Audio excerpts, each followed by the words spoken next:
Sir online आवाज तुला सांगायचं मला आणि गुड आफ्टरनून सगळ्यांना. वातावरणात तुम्ही आले असे पावसात.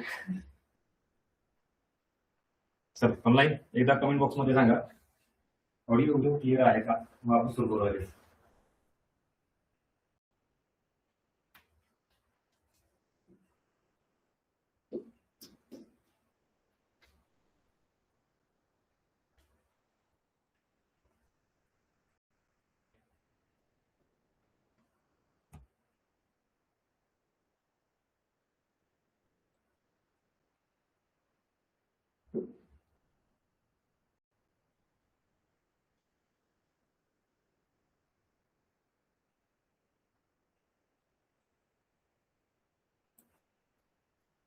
हाँ क्लियर है ना. ओके चलो लेट्स स्टार्ट.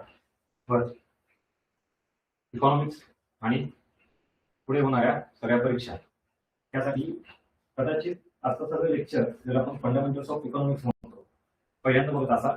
आणि जनरली काय होतं, एखादी बॅच सुरू झाली विषयाची डायरेक्ट टॉपिक किंवा हा सिलेबस असा आहे, चला हा टॉपिक डायरेक्ट राष्ट्रकुल सुरू आणि पुढे फॉर काही इन्फॉर्मेशन पुढील 4 लेक्चर आपला एक टॉपिक सुरू होणार आहे. सगळं इथून घ्यायचं. काय त्याला नाव काय दिलंय मी, फंडामेंटल्स ऑफ इकॉनॉमिक्स. कन्सेप्टची फंडामेंटल्सची इथं गोष्ट करत नाही. त्या टॉपिक त्या सब्जेक्टचा फंडामेंटलचा कन्सेप्ट वाटत नाही, तो मुद्दाच नाहीये. ओव्हरऑल एक्झाम फक्त तो कन्फ्युज समजून घेत नाही. मी नेहमी म्हणतो डिमांड ऑफ द एक्झाम न कळाल्यामुळे वर्षानुवर्ष वाया जातात आणि ती समजून घ्यायची आपल्याला. इथं त्यातला पहिला सुद्धा येतो सिलेबस इकोनॉमिक्स. आता त्यात काय जण थोडा अभ्यास केला त्याच्यात काय टॉपिक दिले याची पूर्ण कारण तुम्हाला कळलं की किती भीषण वास्तव आहे. त्यात बऱ्याच जण असं जुन्या विद्यार्थ्यांना नाही बॅच नाहीये का, तुम्ही फक्त पुढे पुढे चला. जुन्या विद्यार्थ्यांना सुद्धा सरप्राइझिंग एवढं आहे की अरे हे माझ्यापर्यंत आलंच नाही किंवा मी ह्या गोष्टी केल्याच नाही म्हणून खूप वर्ष लागले. आणि नवीन विद्यार्थ्यांसाठी जास्त उपयुक्त काय आहे, तुमचे 5-6 वर्ष 7-8 वर्ष वाया घालवू नका. सुरुवातच अशी करायची की पहिलाच अटेम्प्ट आणि चांगल्या पद्धतीनं प्री मेन्स करून बाहेर पडायचं पोस्ट घेऊन. त्यामुळे सिलेबस वीक होईल. त्याच्यानंतर एक सरप्राईज असेल तुम्हाला आपल्या या बॅच मधून 15 क्वेश्चन किंवा 15 मार्क एवढे भेटणार नाहीत, तर 18 ते 20 क्वेश्चन पर्यंत चालू आहे आपण. किती ही जी बॅच जॉईन केली तुम्ही ती फक्त 15 क्वेश्चन साठी नाही, 15 मार्कासाठी नाही, 18 ते 20 आय विल प्रूव्ह यू. हा तो सप्लिमेंटरी एलिमेंटचा पार्ट आहे. काय आहे एवढे सगळे आपण एफर्ट घेऊया.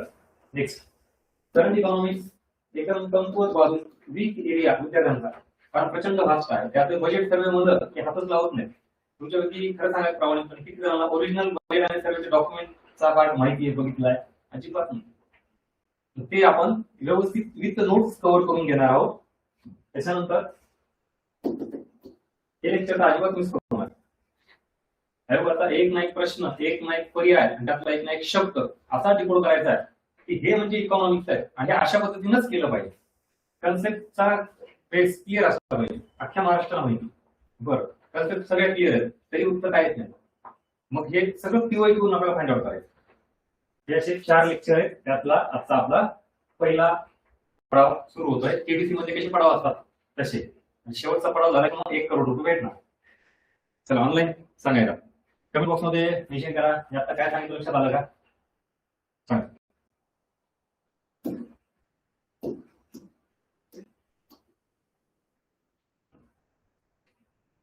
त्यात विशेषतः जुने कोणी असतील विद्यार्थी बॅच जॉईन केलेले तर तुम्ही हे पहिले 4 लेक्चर दुर्लक्ष करता. माझा असा अनुभव आतापर्यंत.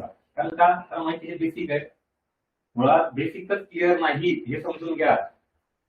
आता हळूहळू म्हणलं तुम्हाला सरप्राईज आहे जुन्या विद्यार्थ्यांसाठी. नवीनसाठी तर सगळंच एकदम आहे, करून घ्या ते. चला तुमच्या इथं मला हे दिसत नाहीये ऑनलाईन.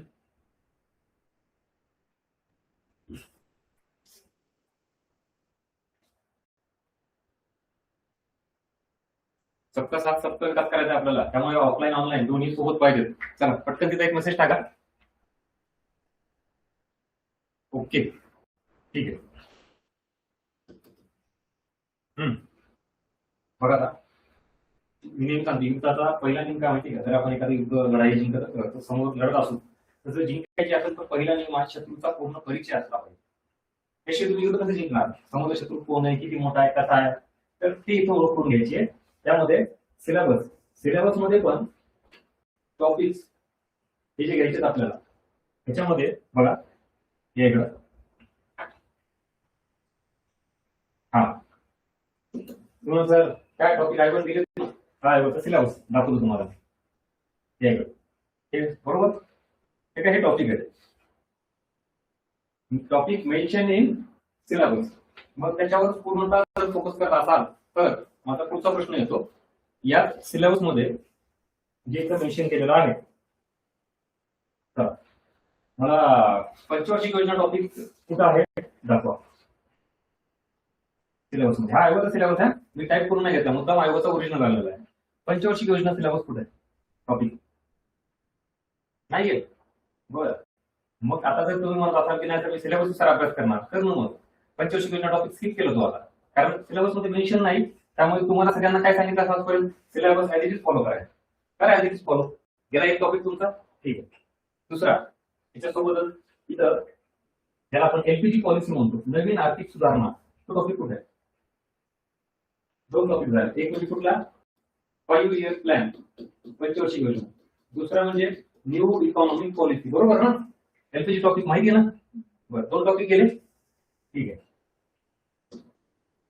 तुम्हाला IMF वर्ल्ड बँक WTO याचा प्रश्न आहेत बघा आंतरराष्ट्रीय संघटना इंटरनॅशनल ऑर्गनायझेशन चला टॉपिक कुठे सांग तुम्हाला सर तिथं परकीय व्यापार आहे हो मग तो इंटरनॅशनल ट्रेड राहा परकीय व्यापार फॉरेन ट्रेड हा टॉपिक आहे international organisation IMF world bank WTO तो कुठं मेन्शन केलाय का नाही बरं याच्या पलीकडे तुम्हाला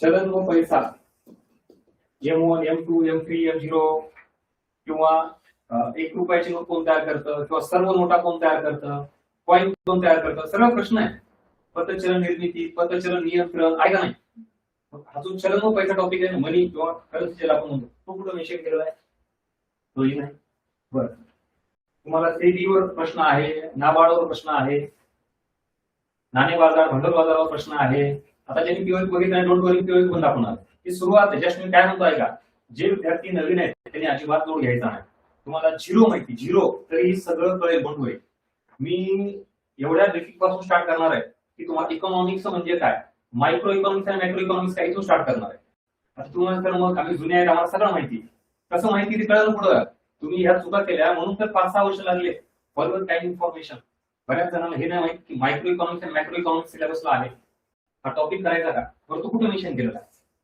असे एन नंबर ऑफ सरप्राइजेस आणि n number of hidden area आहेत जे तुमच्या समोर आलेच नाही आणि जे सुरुवातीला घेऊन येणार म्हणून जे चाललंय ते शांतपणे ऐका सगळ्या प्रश्नांची सगळ्यांना उत्तर मिळतील योग्य वेळी चला चलन पैसा टॉपिक झाला बरं नाणे बाजार भांडवल बाजार नाणे बाजार आणि भांडवल बाजार प्रश्न आहे त्याच्यावर दाखवायचं कुठे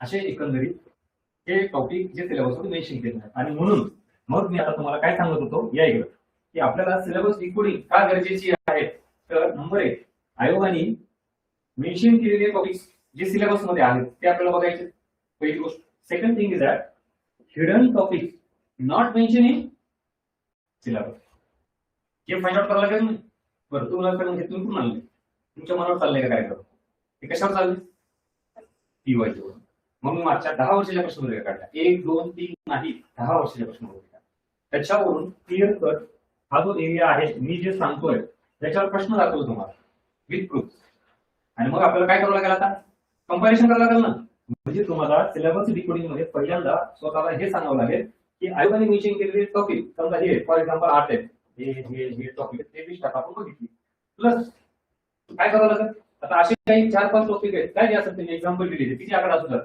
तो याच्यात ऍड करावा लागेल आता टोटल टॉपिकची संख्या किती झाली 12 13 15 जे काय असेल ते कारण मला काय म्हणायचं ते दोन गोष्टी ह्या खूप जास्त महत्वाच्या आहेत ज्या सुरुवातीला करायला पाहिजे आणि मग आता या टॉपिकची संख्या फिक्स झाली की 15 टॉपिक आहेत मला करायचे दॅट्स इट संपलं तुमची काय म्हणतात क्लिअरिटी आली का मला कुठले टॉपिक करायचे कुठले नाही करायचे कुठले प्रायोरिटीने करायचे सगळं पण जोपर्यंत तुम्ही हा आकडा फाइंड आउट करत नाही तोपर्यंत अभ्यासाला मजा नाही तुम्ही काय करता आता विद्यार्थी म्हणून कुठले पुस्तक कुठले असू इव्हन आपले इकॉनॉमिक गाईड असू द्या कुठले तर पुस्तकानुसार अभ्यास करा त्यात जे दिलंय कारण सगळ्यांना माहिती कारण हे परीक्षेसाठी आहे पुस्तक बरं का वाच सगळं मग आपण तुला तिला गोष्ट आहे का तू कंबाईन करतो की राज्यसेवा करतो प्री करतो की मेन करतो मग आपल्याला सगळ्यात प्रॉपर सिलेबस जर माहित नसेल तर भेट स्वरूपात अभ्यास होतो आणि आपण नुसतं पुस्तकाच्या टॉपिक वाचतो, मार्क मात्र येत नाही. त्याचं कारण हे पहिल्यांदा शत्रूचा पूर्ण परिचय करून घेणं आता कळालं का गरजेचं आहे. चला ऑनलाईन चला द्या कन्फर्मेशन.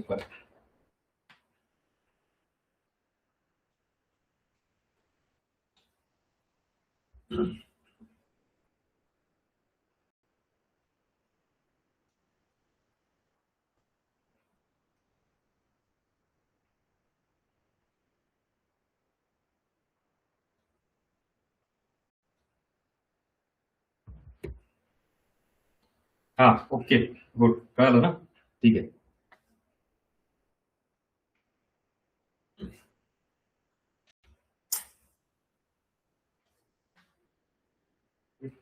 थोडा कमी कर, ब्राईटनेस थोडा कमी कर, जास्त ते हे दिसतं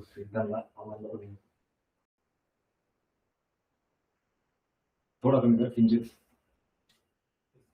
हा ठीक आहे.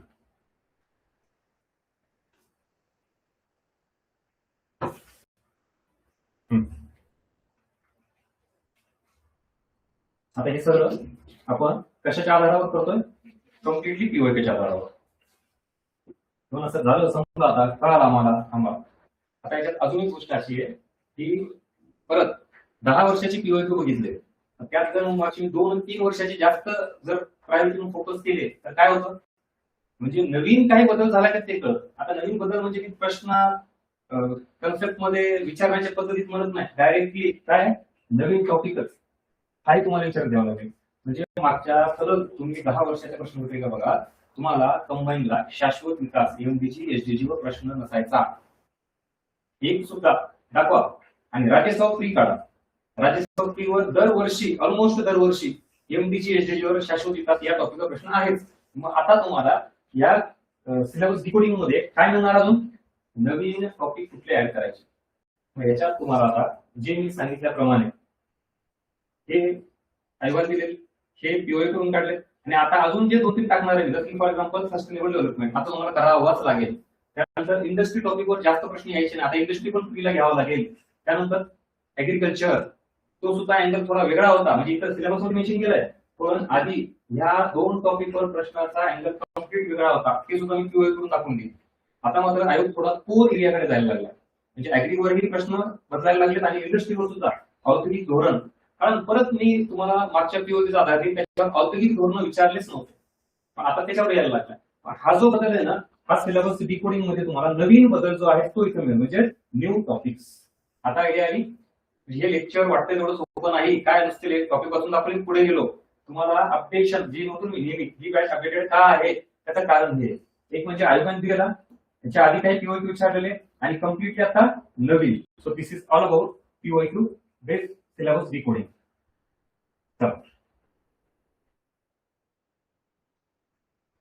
इकडे मागे आता आपले पुढचे काही दिवस 3, 4, 5 म्हणा, हा एक पार्ट आज होऊन जाईल पीओक्यू, त्यासोबत क्वेश्चन पॅटर्न, मग स्ट्रॅटेजी आणि इव्हन स्टडी मटेरियल. हाच डाऊट असतो सगळ्यांना की नेमकं काय करायचंय, हे सगळे मुद्दे क्लिअर होतील. ऍट द सेम टाइम आता आपण अभ्यास करून, म्हणजे मी तुम्हाला सगळं सांगितलं हे असं असं आहे, हे पुस्तक हे करा, तरी माझं न येण्याचं कारण काय, एक्झाम ओरिएंटेड स्टडी होत नाही. म्हणजे आयोगाला काय अपेक्षित हेच माहित नाही, नवीन काय ऍड करायचं का नाही हेच माहित नाही, कशा पद्धतीने काय काय गोष्टी बदलतात. त्याच्यानंतर डिमांड ऑफ द एक्झाम हे म्हणतोय मी. आता अजून एक चेंज काय माहिती का, म्हणजे मी आता तुम्हाला अपडेशन हा जो प्रकार म्हणतो ना, ते ह्यामुळे तुम्ही कुठल्या टॉपिकच्या मोठ्या मोठ्या ब्रॉड कन्सेप्ट पूर्ण करता. फॉर एक्झाम्पल मी राष्ट्रीय उत्पन्न टॉपिक म्हणलं, जीडीपी ऐकण्यात आलंय का, जीएनपी, एनडीपी, एनएनपी, ह्या ब्रॉड मोठ्या कन्सेप्ट झाल्या. आता यावेळेसचं माझं फाइंडिंग वैयक्तिक पर्सनली, मी प्रत्येक एक्झाम झाल्यानंतर खूप तास त्या प्रश्नपत्रिकाला बघत बसून त्यातून काय बाहेर काढायचं ते काढत असतो. आणि म्हणून मग माझी एक्झाम झाली की रिसेंट अपडेशन बॅच काय येते त्याचं कारण हे आहे. यात मला एक जाणवलं, छोट्या स्मॉल कन्सेप्ट याच्यावर लक्ष देणं गरजेचं आहे. म्हणजे एक्झाम्पल्स पुढे आलेलं आहे, त्याला आपण मायक्रो युनिट्स म्हणून छोटे. म्हणजे जसं की आता तुम्हाला जीडीपी, जीएनपी, एनडीपी माहिती आहे, तर त्या सोबत अंतिम वस्तू काय, मध्यावर्ती वस्तू काय, आणि त्यासोबतच परत अजून आर्थिक वर्ष जे आपण म्हणतो ते, आणि मूलभूत वर्षाचा फरक काय, म्हणजे बेस इयर आणि फायनान्शियल इयर, या दोघांचा फरक ऐकलेला आहे का नाही. दोन्ही ऐकलंय एक्झॅक्टली त्याच्याकडे जायचं आपल्याला. म्हणजे जीडीपी, जीएनपी, एनडीपी, एनएनपी भरपूर झालंय, पण आता त्याच्या अजून बाजूला पडतो. ते असा सगळा प्रकार इकडे करायचा. म्हणजे डिमांड ऑफ द एक्झाम बदलल्यानुसार सिलेबस, टॉपिक सेग्रिगेशन सांगितलं, डेप्थ किती आहे ते बघायचं, इनपुट आउटपुट रेशो हा एखाद्या महत्वाचा पॉईंट आहे. म्हणजे उगाच आयोगाने समजा एखाद्या एरियावर प्रश्न विचारला लगेच त्याच्या मागे लागायचं का, हे पण लक्षात ठेवा. काही एरिया असा असतो जो आउटपुट देत नाही आणि 2 ते 3 प्रश्न आयोगाचे तसे असणारच आहेत, त्यामुळे ते एक आपल्याला विचार करावा लागेल. आणि अॅक्युरेसी परफेक्शन कसं वाढवायचं, या सगळ्या गोष्टी क्लिअर करायच्या 1 बाय 1. त्यातला पहिला पार्ट आपला आजचा पूर्ण तास सिलेबसचा. टॉपिकचे 3 डिव्हायडेशन केल्यानंतर अजून एक पण पुढे चालू. आता इथे ऐका, आतापर्यंत काय कळलं तुम्हाला, सिलेबस मध्ये दिलेले टॉपिक प्लस जे सिलेबस मध्ये मेन्शन नाही केले पण आयोगाने विचारलेले आहेत, प्लस आता नव्याने जे टॉपिक आहेत जे आधी नव्हते विचारले सिलेबस मध्येही मेन्शन केलेले नाहीत. एवढ्या गोष्टी क्लिअर झाल्या त्याच्यापुढे. फॉर एक्झाम्पल आता मी एखादा टॉपिक सिलेक्ट केला कुठला आहे, आता तो टॉपिक किती डेप्थनी करायचा मला सांगा. मी जर असं म्हणलं कुठलाही सार्वजनिक वित्त घ्या, कर प्रणाली घ्या, राष्ट्रीय उत्पन्न, दारिद्र्य टॉपिक घेतला, तो टॉपिक कंबाईनला पण आहे, राज्यसेवेला पण आहे, प्रीला पण आहे आणि मेन्सला पण आहे. तर मग त्याची काहीतरी डेप्थ ठरवावं लागेल ना आपल्याला. म्हणजे ही जी बाउंड्री म्हणतो मी तुम्हाला, ही एका टॉपिकची ही बाउंड्री बरं, थोडी बाउंड्री वाढवायची, अपडेट करायचे, डेप्थ वाढवायची, म्हणजे थोडी वाढवली. पण ह्याचा अर्थ तुम्ही अजून खूपच एक्सपर्ट होता, कितीही काही करता, याला अर्थ आहे का एक्सपर्ट व्हायचंय का आपल्याला. तर ती बाउंड्री नक्की किती आहे तर ती इथून करायचंय. म्हणजे आता लक्षात घ्या, मी इतकं तुम्हाला ब्रॉडली सिलेबस बद्दल बोललो. आता मी इंडिव्हिज्युअल एक टॉपिक आहे तो किती टार्गेट करायचा, त्याच्यामध्ये न्यू एरिया कुठला ऍड करायचा. उदाहरण, राष्ट्रीय उत्पन्न टॉपिकच्या संकल्पना, जीडीपी, जीएनपी, एनडीपी, एनएनपी, राष्ट्रीय उत्पन्न मोजमाप करणे, त्याच्या पद्धती, उत्पादन पद्धत, उत्पन्न पद्धत, खर्च पद्धत, त्याच्या व्यतिरिक्त रिअल जीडीपी, नॉमिनल जीडीपी असा एरिया, आणि भारताचं राष्ट्रीय उत्पन्न मोजमाप स्वातंत्र्यापूर्वी, स्वातंत्र्यानंतर असे वेगवेगळे एरिया आहेत. आणि आता इथं मग मला वाढवायचं म्हणजे काय, हे सब पॉईंट सांगितले मी तुम्हाला. वाढवायचं म्हणजे काय करावं लागेल, भारताच्या राष्ट्रीय उत्पन्न मोजमापातील अडचणी, चॅलेंजेस, प्रॉब्लेम काय. म्हणजे मला जीडीपी मोजायचा आहे भारताचा, एवढा मोठा देश आहे, आपण प्रगत आहोत का, विकसित आहोत का, नाही. मग काही बऱ्याच अडचणी आहेत, त्या कुठल्या अडचणीत आत्ताच अडचण किंवा आहे दाखवेल तुम्हाला. म्हणजे मला काय म्हणायचं की एखादा टॉपिक आहे तर त्याचे किती बाउंड्री, किती डायमेन्शन्स ओपन करायचे, किती एरिया त्याचा आपल्याला आता इन्क्लूड करायचा आपल्या अभ्यासात. एक तर न्यू एरिया आणि सब टॉपिक्स त्याचे हेडिंग, मेन ज्या मोठ्या मोठ्या कन्सेप्ट आहेत त्या सोबत आता काय करावं लागेल, स्मॉल छोट्या बेसिक कन्सेप्ट करावं लागतील. हा सगळ्यात महत्वाचा या बॅचचा मेन जो अपडेशन पार्ट आहे तो हा आहे, आणि याला प्रूव्ह करून दाखवतो या इकडे.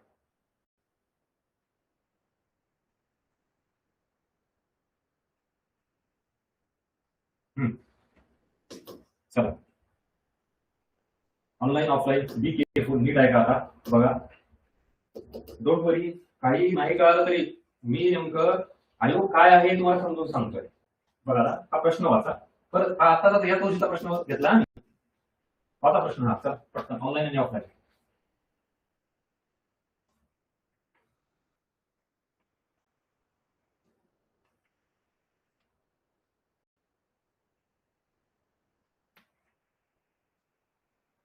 वाचला, हा टॉपिक सांगा मला पटकन, बोलते व्हा आता जरा.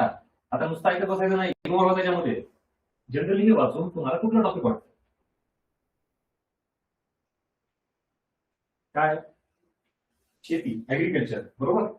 पण कोर ऍग्रिकल्चर नाहीये, त्यामुळे तो इकोला धरून आहे. यातलं हे ठीक आहे, ते ठीक आहे कळालं, हे पण ठीक आहे कळालं, व्हॉट अबाउट. मी तुम्हाला उत्तर सांगत नाही, तुम्हाला सांगितलं उत्तर काय आपण ते नंतर चर्चा करू.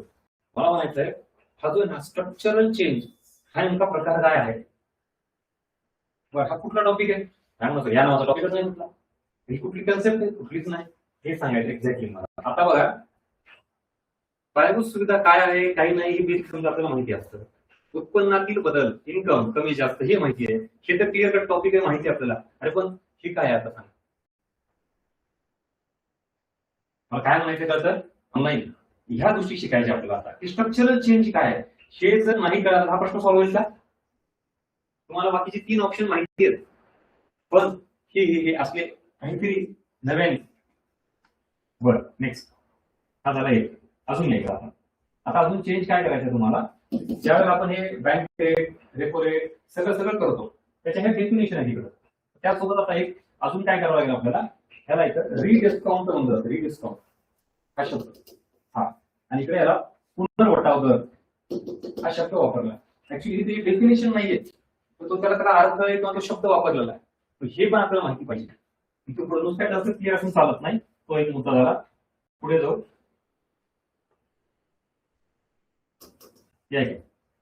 हा प्रश्न बघा आता. चला वाचा आणि टॉपिकचं नाव सांगा मला पटकन.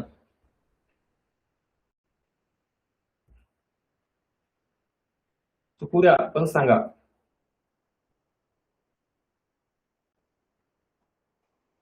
चला ऑनलाईन एकच मिनिट, ब्राईटनेस जास्त कमी करू आपण. एकच मिनिट.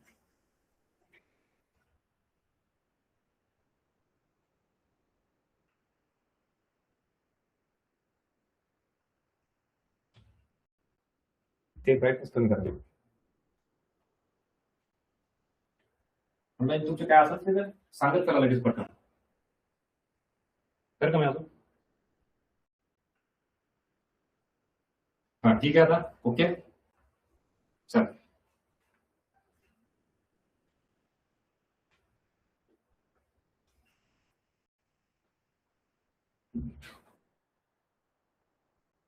हा कुठला टॉपिक आहे? बरं.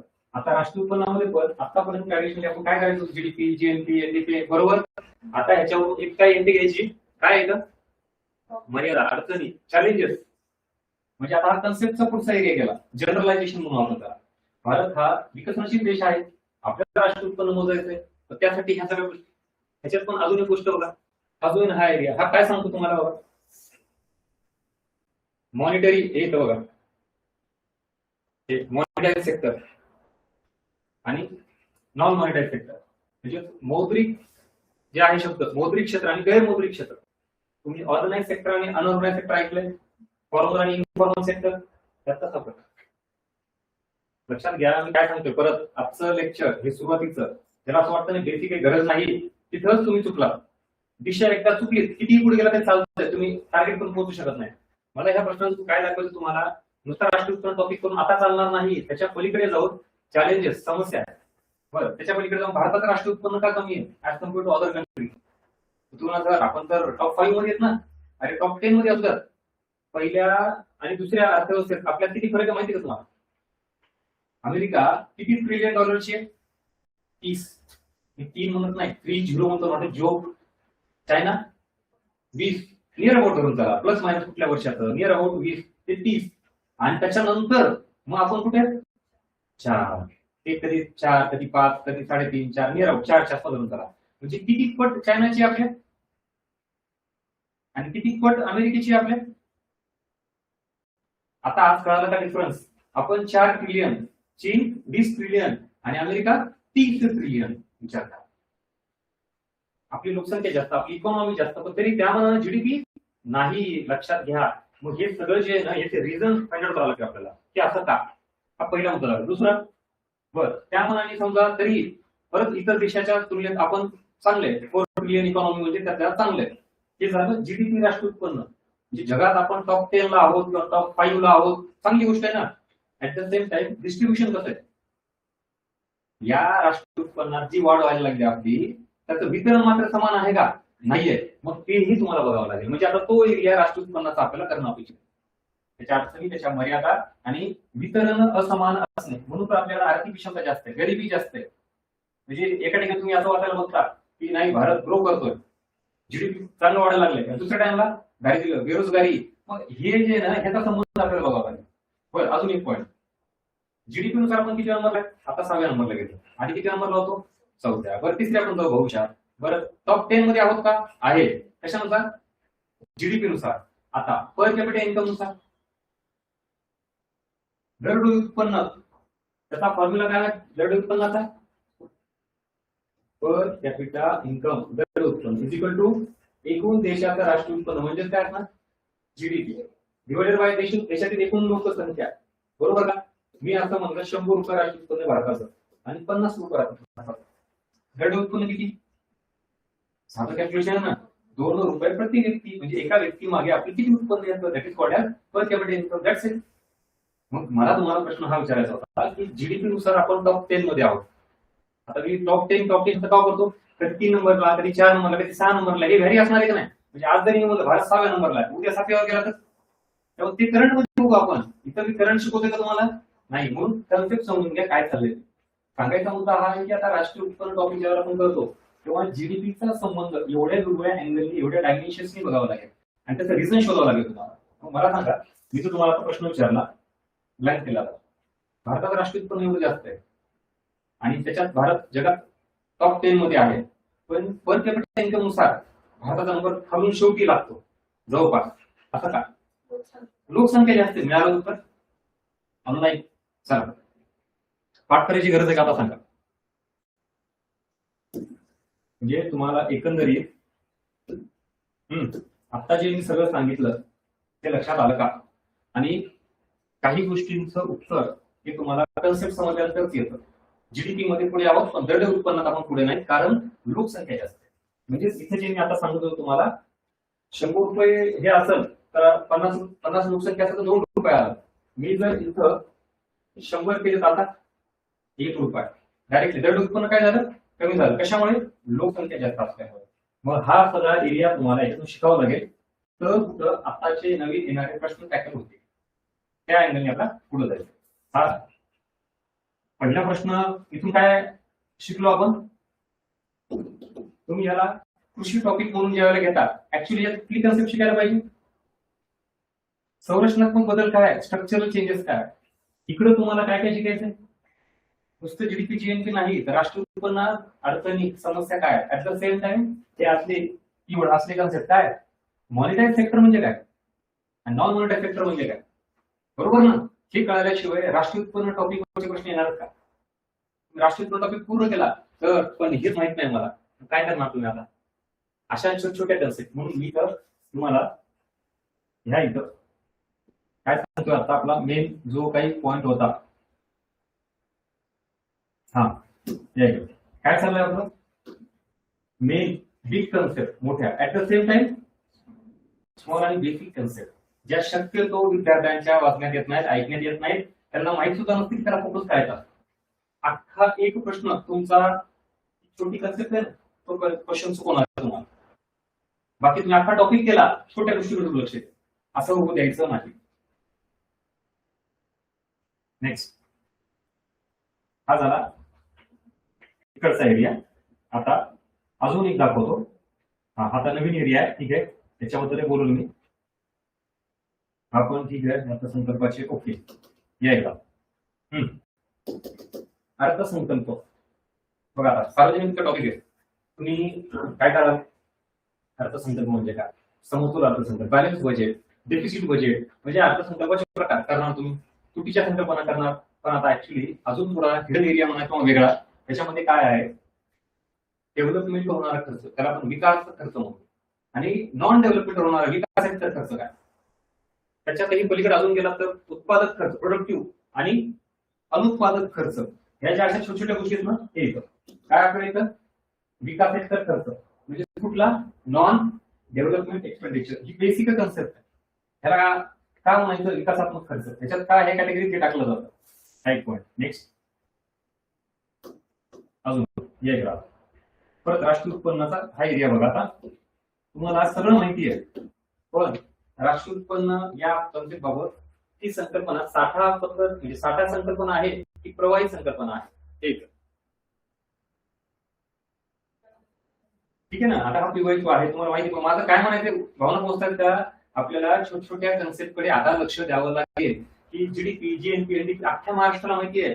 व्हॉट अबाउट स्टॉक कन्सेप्ट आणि फ्लोईंग कन्सेप्ट लक्षात येत आहे. त्यामुळे हे परत तुमचा अख्खा प्रश्न मारणार आहे. ते साठा संकल्पना जर माहित नसेल तर काय करणार तुम्ही? नाही म्हणत काय मला कळतच नाही, गेला नाही क्वेश्चन. बरं, जीडीपी, जीएनपी, एनडीपी सगळं माहिती आहे, पण हे माहित नाही. ठीक आहे. परत वस्तू व सेवांच्या उत्पादनाचे दुहेरी मोजमाप टाळले जाते. आता तुम्हाला काय सांगितलं? अंतिम वस्तू माहिती पाहिजे, बोललो का नाही आधी? मध्यावर्ती वस्तू माहिती पाहिजे, कळालं? म्हणजे हे जे वाक्य आहे ना, दुहेरी मोजमाप का टाळायचं? जर तुम्ही वस्तू सेवा मोजताना मध्यवर्ती इंटरमिडिएट गुड्स पण मोजली, फायनल गुड्स पण मोजली, याचा अर्थ तुम्ही 2 वेळा मोजताय. ते करायचं नाही. म्हणून हे सगळं परत बेसिक एका कळालं तुम्हाला की हे वाक्य चुकी बरोबर होत आहे.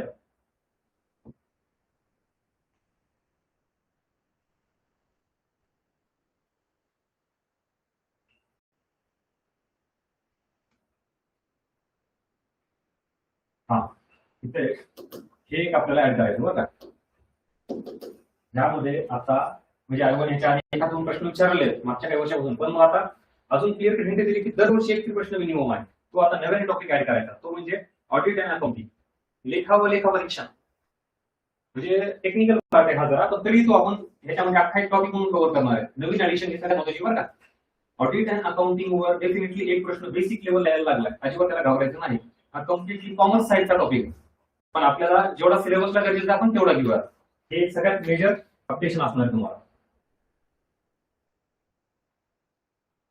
हा अजून काय आहे आता नक्की व्यापार टॉपिक केला सर, सगळं मला माहिती आहे. व्यवहार तोड काय, व्यापार तोड काय, दृश्य खातं, सगळं आयात निर्यात एफडीआय. पण आता काय विचारलं, एमएनसी कंपनी. मग या प्रश्नातून काय मिळते, आपल्याला थोडी बाउंड्री ब्रेक करावी लागेल. जो ट्रॅडिशनल टॉपिक आपण करायचो तो करायचाच आहे, त्यासोबत आता एमएनसी कंपन्या बाबतीत काय काय अजून करता येईल ते आपल्याला तिथं बघावं लागेल.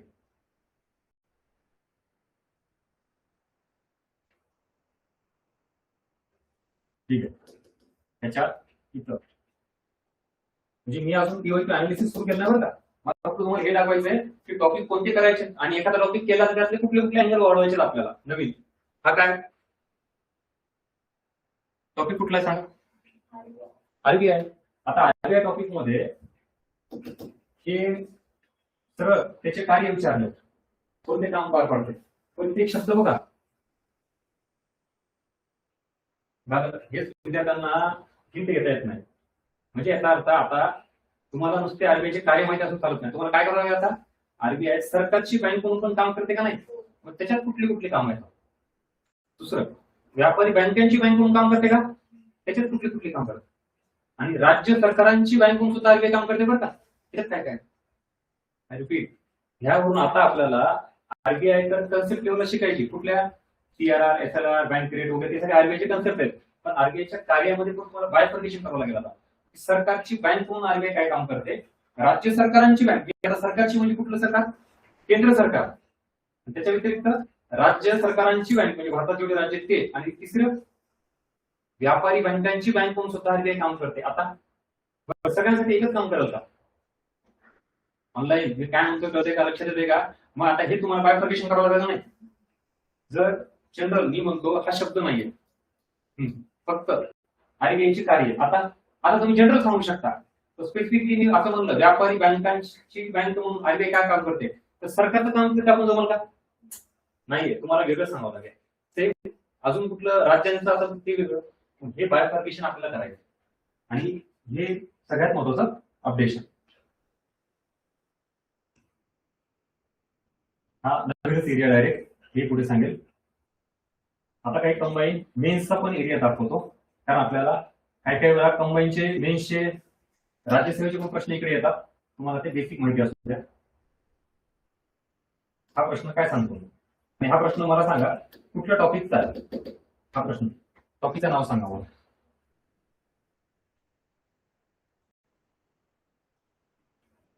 आता तुम्ही राष्ट्रोत्पन्न, पंचवार्षिक योजना, एक्झॅक्टली अर्थनीती पॅटर्न का गरजेचा आहे, हे अशा लेवलला आपल्याला आयोगाला डिकोड करायचे. म्हणजे ज्यांनी पंचवार्षिक योजना टॉपिक पूर्ण केला, राष्ट्रोत्पन्न टॉपिक पूर्ण केला, आता इथं काय केलं आयोगाने, मर्ज केलं. तुम्हाला दोघांना एकत्रित काहीतरी सांगता आलं पाहिजे. कशामुळे असं हे, त्यामुळे हा सगळ्यात इम्पॉर्टंट पॉईंट आहे, लक्षात घ्या. त्याला इंटरलिंकिंग म्हणतो. हे साधा सिंपल आहे, ठीक आहे, त्याच्याबद्दल नंतर बोलू. हे पण ठीक आहे. हा या चला समजून घ्या. हा प्रश्न वाचा आणि मग टॉपिकचं नाव सांगा.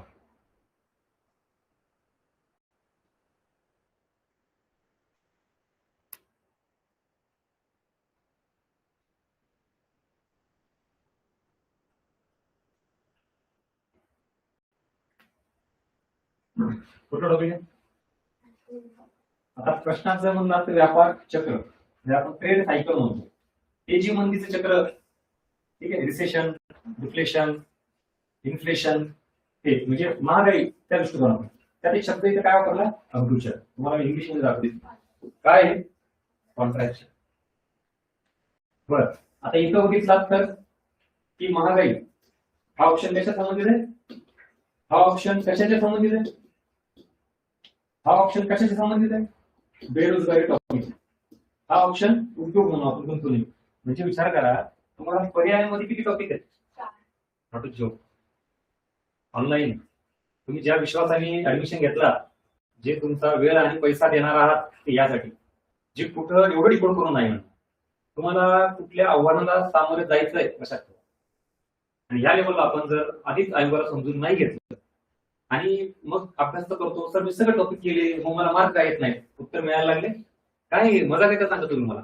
प्रश्न जो विचारलाय त्याच्या खाली महागाई टॉपिक पण टाकलाय, राष्ट्रीय उत्पन्न, बेरोजगारी, या सगळ्यांचा संबंध तुम्हाला ऑन दी स्पॉट तिथं त्या एक्झाम हॉलमध्ये त्या प्रेशर मध्ये द्यायचं. कसं देणार आपण, त्याला तयार नाही आपण. एवढी मिक्सिंग होते का तेच माहित नाही मला. ऑनलाईन चला, काय चाललंय कळतं काय, सांगा मला.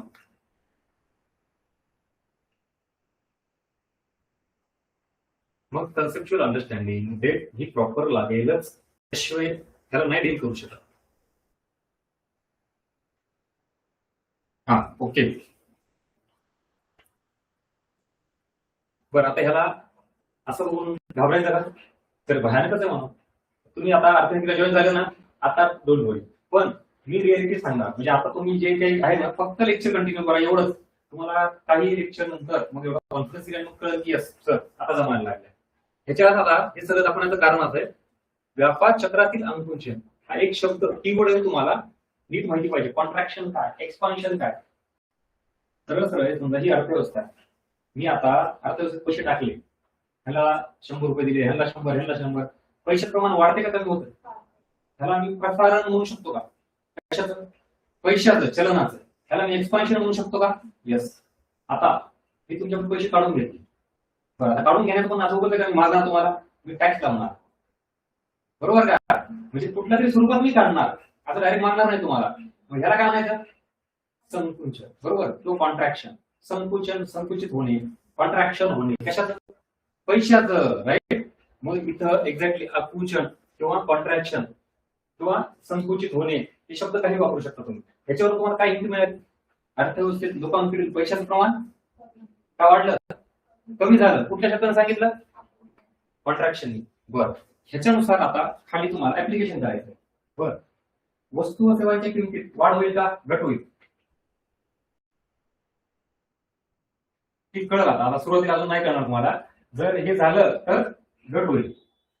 वास्तविक जीडीपी मध्ये म्हणजे जीडीपी वाढेल का कमी होईल, कमी होणार. लोकांकडे पैसा नाही, लोक वस्तू सेवा खरेदी करणार नाहीत, उद्योजक जास्त वस्तू सेवा निर्माण करतील का, करणार नाहीत. साहजिक आहे, पैशावर सगळं चालतं. जर पैसा काढून घेतला तर जीडीपी सुद्धा कमी होईल. बेसिक लेवल लक्षात ठेवा. रोजगार वाढेल का कमी होईल, अजून तुम्ही इंग्लिश झालं तरी उत्तर देता येईल का, कारण तुम्हाला बेस क्लिअर केला. मला सांगा, रोजगार निर्मिती वाढेल का कमी होईल, कमीच होणार ना. गुंतवणूक ही सुद्धा कमी होईल. आता लक्षात आलं, उत्तर देता आले का सांगा मला. म्हणजे हा एक ना एक पर्याय तुम्हाला लिंक करता आला का, बेस क्लिअर पाहिजे. आणि एक टॉपिक फक्त महागाई, तेजी, मंदी, हा एवढ्या टॉपिकला कनेक्ट करायचा. आणि म्हणून तुम्हाला जी इंटरलिंकिंग म्हणलेली मी तुम्हाला, ही गरजेची आहे आणि ही एक्झामची डिमांड आहे. हा इथपर्यंतचा प्रकार ऑनलाईन आणि ऑफलाईन दोघांना लक्षात आला का सांगा मला. चल, डोक्यात चाललंय की डोक्याच्या वरून चाललंय, ऑनलाईन. आणि थोडी सवय लावा असं काहीतरी ऐकण्याचं. सरळ साधं सिंपल लागली आपल्याला सवय, काही नाही सर हे एवढं बेसिक, पुढे चला. आपल्याला एवढं खोलात जायचंय, येणार अटेम्प्ट हा शेवटचा अटेम्प्ट असला पाहिजे. चेंजेस थोडे व्हायला लागलेत, पटपट पटपट पासून बाहेर पडायच्यात, काय काय पुढे वाढून ठेवले काय माहित. हा, कळतंय ना, ओके, ठीक आहे. नेक्स्ट.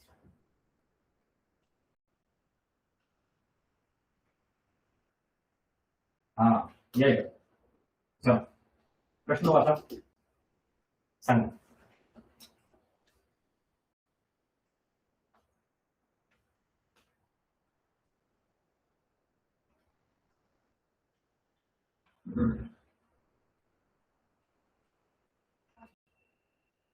बर, इथं परत शब्द आला का?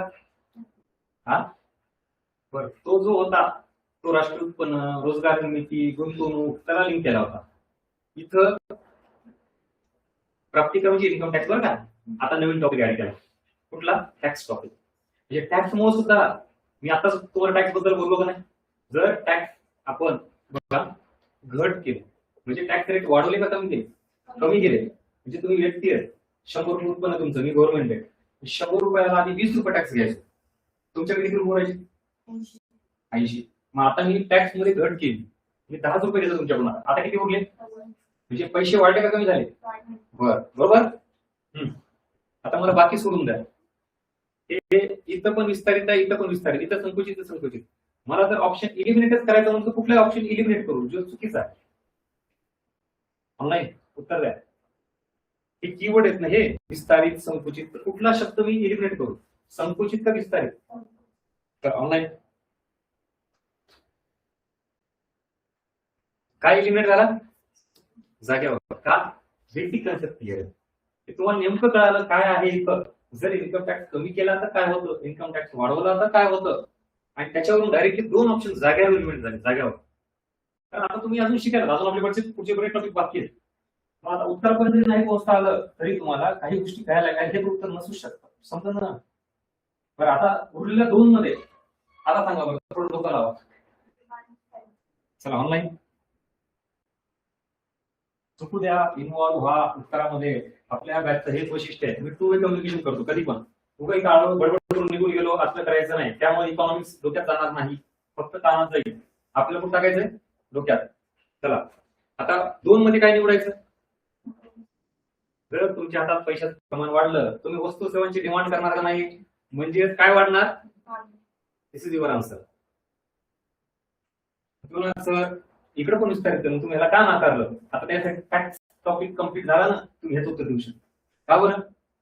पुरवठा कशाचा? वस्तू व सेवांचा पुरवठा.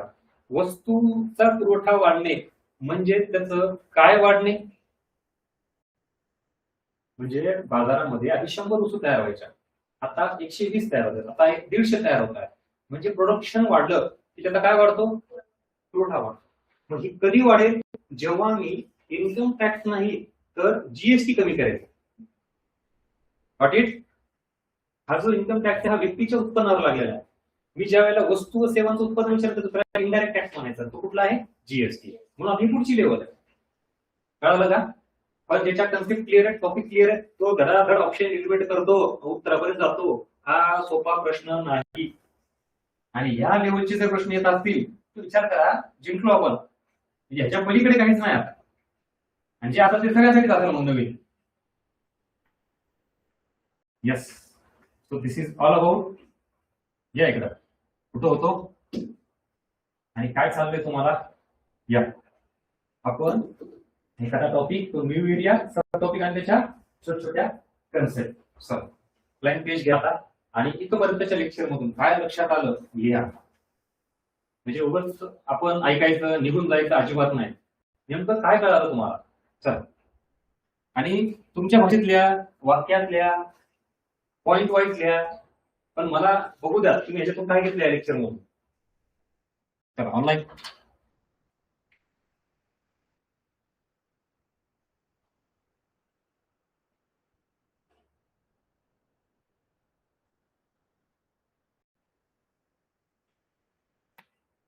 आज पहिलाच दिवस आहे, आता फक्त अर्धा पाऊण तास झाला काहीतरी. हा, काय जाणवलं, काय वाटलं?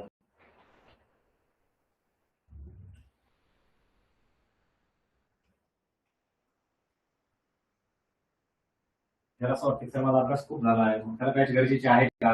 विचार करा त्यांनी गरजेचे आहे का नाही. नवीन वाल्यांसाठी तर फार मोठी अपॉर्च्युनिटी आहे.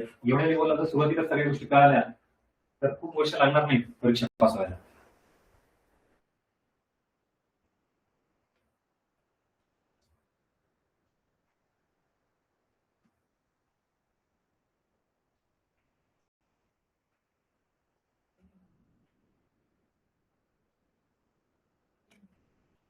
निघून त्यांना हे करा, देतो.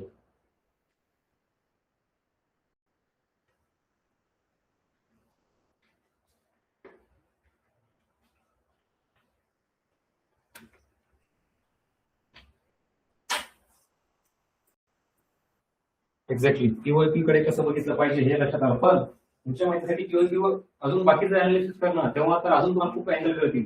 मी जस्ट टॉपिकच्या अँगलने पीओपी सांगितले. ज्यावेळेला पीओपीचं प्रॉपर अनालिसिस घेऊन आपण तेव्हा अजून भरपूर गोष्टी कळतील. हे नोट डाऊन करून घ्या. जोपर्यंत तुम्ही ह्या गोष्टी कॅच करणार नाहीत बॅटचा अर्थ नाही.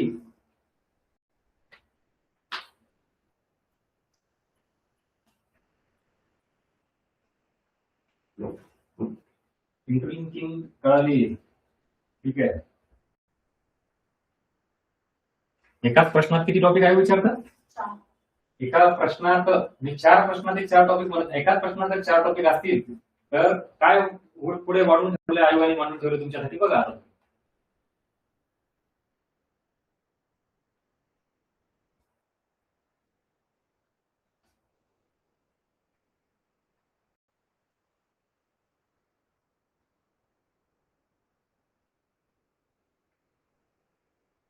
चला ऑफलाईन काय कळालं? राईट,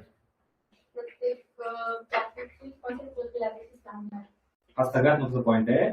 म्हणजे राईट, बाकी काय करायचं ते करा. बेसिक कन्सेप्ट क्लिअरिटी, डेप्थ किती गरजेची आहे. म्हणजे मला सांगा उगाच मी 4 टॉपिक याच्यात आयोगाने विचारले 4 टॉपिक केले नाही. त्या 4 टॉपिक तुम्हाला कधी बरं हे 4 विचारले पुढच्या साहेब दुसरे अँगल विचारले तर तुम्ही असं म्हणत आलं का नाही सर आता हे विचारलं हे अँगल बरोबर करतो असं नसतं. तसं असलं असतं तर पीओपीच्या घरात पास झालो आपण. मला सांगायचं कन्फ्युजन आहे. बेसिक अंडरस्टँडिंग खूप स्ट्रॉंग पाहिजे आणि मग आयोगाने कशासोबत इंटरलिंक लावलं ना तुम्हाला त्याचं उत्तर देता येतं. हा सगळ्यात महत्त्वाचा पार्ट आहे कन्फ्युजन. क्लिअर? योग्य ठिकाणी आला तर समाधान झालं का? त्यात पहिला दिवस आणि पहिल्या दिवसाचे अर्धच लेक्चर झाले आज शेवटी. चला आता ऑनलाईन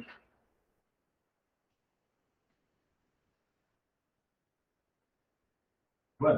आणि हे काय गरजेचं आहे आता कळालं? नको डायरेक्ट सिलेबस चालू करू, टॉपिक सुरू करू का? हा, हे सिलेबस डिकोडिंग म्हणजे नुसतं वाचून दाखवण्यासारखं एवढं सोपं नाही. त्यात एवढ्या गोष्टी आहेत.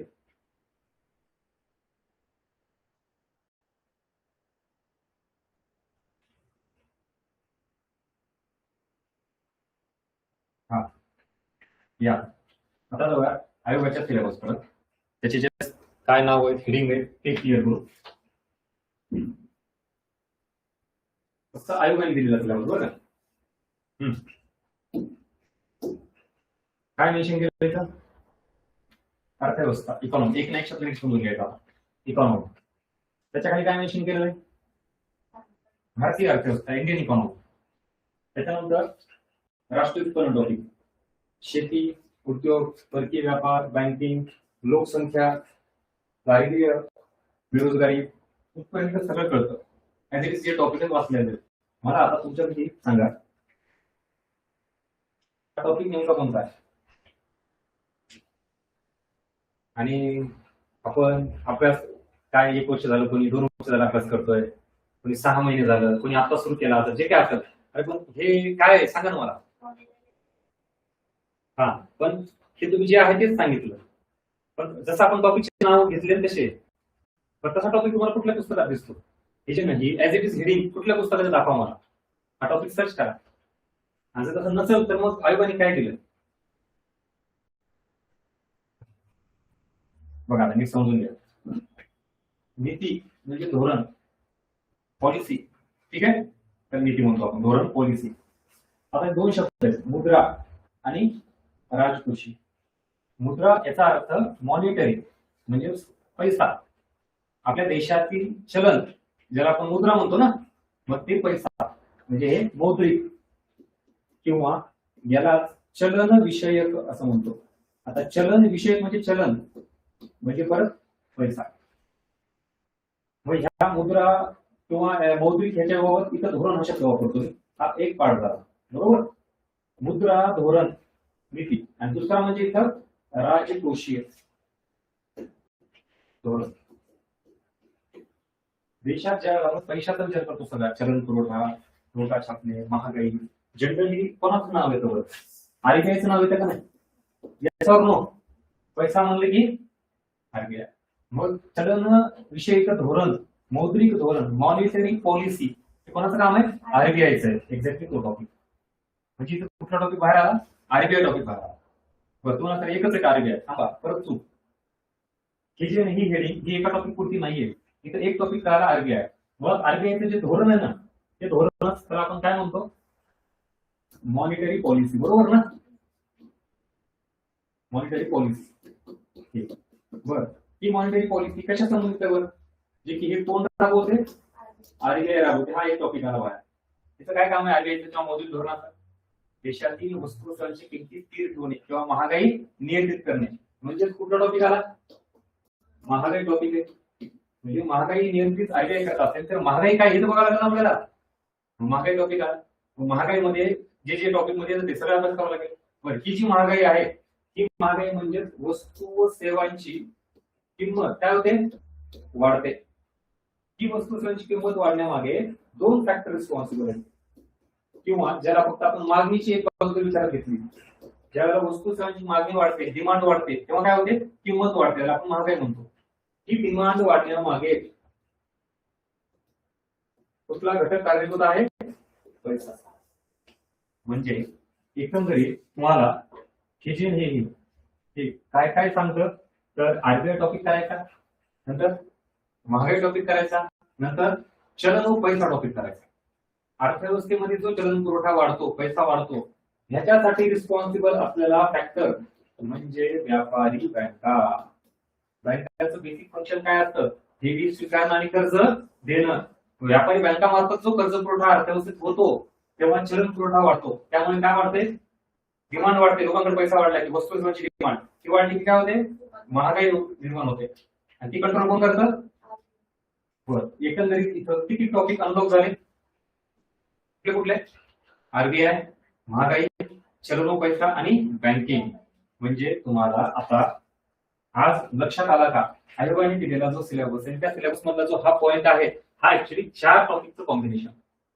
तुम्हाला आता इथं मग राजकोषीय धोरणाचं काय? सो राजकोषीय धोरण हे कोणामार्फत राबवलं जातं? सरकारमार्फत. फिस्कल पॉलिसी म्हणतो आपण त्याला. हे सरकारचं काम आहे. बरं, आता महागाई नियंत्रित आणण्यासाठी आरबीआय फक्त एकटीच काम करते का? कोण काम करते? सरकार पण. म्हणूनच त्याला इथं म्हणायचं राजकोषीय धोरण आणि चलनविषयक धोरण. भविष्यात आपल्याला दोन्ही बघायचं दोघात फरक काय. आता कळाला का? म्हणजे हा एवढा एरिया किती टॉपिक आहे? 4 टॉपिक आहे. आणि यामध्येच तुम्ही परत तो नाणे बाजार, भांडवल बाजारही टाकू शकता, कारण banking is a part of नाणे बाजार. म्हणजे देशातील जो वित्तीय बाजार आहे, वित्तीय व्यवस्था, तोही येतो. म्हणजे तुम्हाला इथे 5वा टॉपिक पण अनलॉक करावा लागेल याच्यामध्ये. तो म्हणजे वित्तीय व्यवस्था किंवा वित्तीय बाजार. याच्यात काय येतं काय नाही सगळं सांगतो. किती टॉपिक अनलॉक झाले? 5 टॉपिक. ऑनलाईन आणि ऑफलाईन. कळालं का? किती भयानक याच्यात डेप्थ आहे. ज्याला वाटतं सिलेबस डिकोडिंगला कुठे एक लेक्चर असतं का? काय आहे? चल, क्लिअर झालं का? सांगा. मी अजून टॉपिक सुरू केला कुठला? कन्सेप्ट सांगायला सुरुवात केली कुठली? आपलं काय चाललंय? फक्त आयोगाने दिलेल्या सिलेबसला डिकोड करणं चाललंय एवढ्या लेवलला.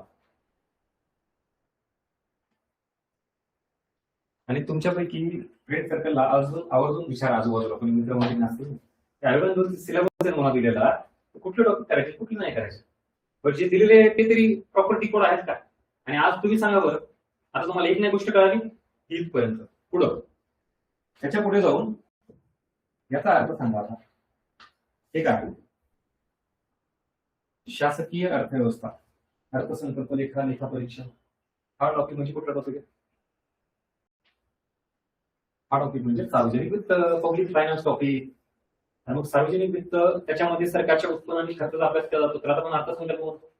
आणि लेखा व लेखा परीक्षा म्हणजे सरकारचा एकूण येणारा उत्पन्न, एकूण होणारा खर्च, मी जस्ट लिहिण्यात त्याला लेखा तयार करणं म्हणजे अकाउंटिंग, जे मी तुम्हाला सांगितलं ऑडिटिंग आणि अकाउंटिंग आपल्याला घ्यावं लागेल. आणि लेखा परीक्षण म्हणजे तेच सरकारला किती उत्पन्न मिळालं, सरकारला किती खर्च केला याचं व्हेरीफाय करणं, चेक करणं, त्या लेखा परीक्षण म्हणजे हा सगळा पार्ट सार्वजनिक वित्ताचा पार्ट येतो.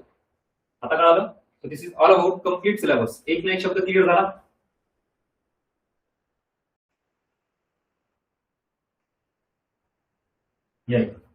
हा काय आहे? मेन्सचा सिलेबस तुमचा. ठीक आहे. आता याच्यात हे शब्द आहेत परत वेगवेगळे, ते आपण नंतर बघू काय काय नाही. त्याच्यात तुम्हाला ज्या वेळेला जस्ट वाचून काढा. पहिली हेडिंग काय केली इथं? जी प्रीला पण होती का? सिलेबस समजून घ्या आता. इथं काय आहे? नियोजन म्हणजे आर्थिक नियोजन म्हणजे पंचवार्षिक योजना. इथं काय आहे? विकास, डेव्हलपमेंट. इथं काय दिलेलं आहे? समुद्रलक्षी, मॅक्रो इकॉनॉमिक्स. प्रीला आहे का? प्री आणि मिस मधला फरक बघा. असा कीवर्ड कुठं प्रीला मेन्शन केलाय का? नाही. हे इथं परत त्याची हे वृद्धी आणि विकास, ज्याला आपण ग्रोथ आणि डेव्हलपमेंट म्हणतो, हा प्रीला आहे का? आहे ना. शब्द वेगळा असेल पण सार्वजनिक टॉपिक प्रीला मेन्शन केला होता. बरं, हा आहे का? आहे ना. ठीक आहे, बघा ना काय परकीय व्यापार म्हणजेच आंतरराष्ट्रीय व्यापार. ठीक आहे, शब्द कळतील तुम्हाला ते अर्थ एकच आहे का काय ते. इथपर्यंत झाला. मेन्स हा एक पार्ट झाला. आता मेन्स मध्ये दुसरा पार्ट त्यांनी काय शब्द दिलाय? भारतीय अर्थव्यवस्था. इथं पण भारतीय अर्थव्यवस्था त्याच्याकडून आव्हाने. आता इथं काय आहे? आर्थिक सुधारणा म्हणजे एलपीजी पॉलिसी. हा प्रीला आहे का मेन्शन केलेला? आहे. हा प्रीला आहे का? नाही. हा आहे का? आहे. हा आहे. उद्योग आहे. फक्त बघा काय चाललंय. हा हे मेन्शन केलेलं आहे का? नाही. हे आहे. हे मेन्शन केलेलं आहे का? नाही. आता तुम्हाला प्री आणि मेन्स मध्ये कुठले कुठले टॉपिक कॉमन वाटतात ते लक्षात आले? बरं, कुठले हेडिंग किंवा कुठले टॉपिक प्रीला मेन्शन केलेलेच नाहीत पटकन लिहून टाका. तुमचं स्वतःचं अनालिसिस बघू द्या मला. अशी कुठली कीवर्ड्स वाटतात किंवा टॉपिक्स म्हणा त्याला व्हॉट एव्हर की जे फक्त मेन्सला आहे. ठीक आहे, प्रश्न काय विचारला मी? फक्त मेन्सच्या सिलेबस मध्ये असे कीवर्ड आणि असे टॉपिक लिस्ट करा. चल ऑनलाईन सांगा.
काय काय? बर, सहकार टॉपिक हा कुठलाही आहे मुख्य परीक्षेच्या सिलेबस मध्ये हा एक टॉपिक झाला. आता बघा, भारतीय शेती व ग्रामीण विकास हा पण मुख्यलाच आहे. पूर्वला शेती आहे पण तो परत वेगळा अँगल आहे, ते सांगेल मी तुम्हाला. पण तो कोर ऍग्रिकल्चर ज्याला आपण म्हणू ना, त्या नुसतं ऍग्रिकल्चर नाही, काय केलं? रुरल डेव्हलपमेंट म्हणजे हा एरिया फार मोठा आहे. ऍक्च्युली ऍग्रिकल्चर एरिया म्हणता येईल. म्हणजे तुम्हाला कोर ऍग्रिकल्चर प्रीला आहे का? कुठे? मेन्सला आहे. हे दोन टॉपिक. बरं, सेम उद्योग पण तुम्ही जर प्री आणि मेन्सचे प्रश्न बघितले तर फरक जाणवतो क्लिअर कट उद्योग या टॉपिकवर. जो मेन कोर इंडस्ट्री टॉपिक आहे पूर्ण तो कुठे आहे? मेन्सला. आता प्रीला तुम्हाला जर उद्योग मेन्शन केला ना, त्यात थोडा फरक जाणवतो.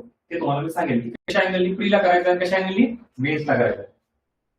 हा हा फक्त कुठे आहे?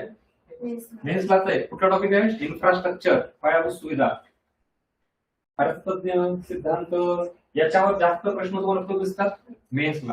म्हणजे तो टॉपिक जरी मेन्शन केला नाही तरी आपल्याला करावं लागेल. आता तुम्हाला भविष्यात पुन्हा हे कळेल की हे सगळं जे सांगतोय म्हणजे ऍक्च्युली याला आपण अर्थशास्त्र म्हणतो, कोर अर्थशास्त्र. याच्यावर प्रश्न येणं म्हणजे नाही का, तुम्हाला एखादा इकॉनॉमिक्सवर प्रश्न असतो, त्याच्या थिअरीवर प्रश्न असतो, सिद्धांतावर असतो, तो मेन्सला तुम्हाला अँगल आहे.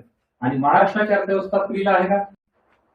याचा अर्थ असा होत नाही की यावर प्रश्न येत नाही. परत सांगतो बरं का, हे जे टॉपिक आहेत ना कोर टॉपिक हे कुठे आहेत? मेन्सला आहे.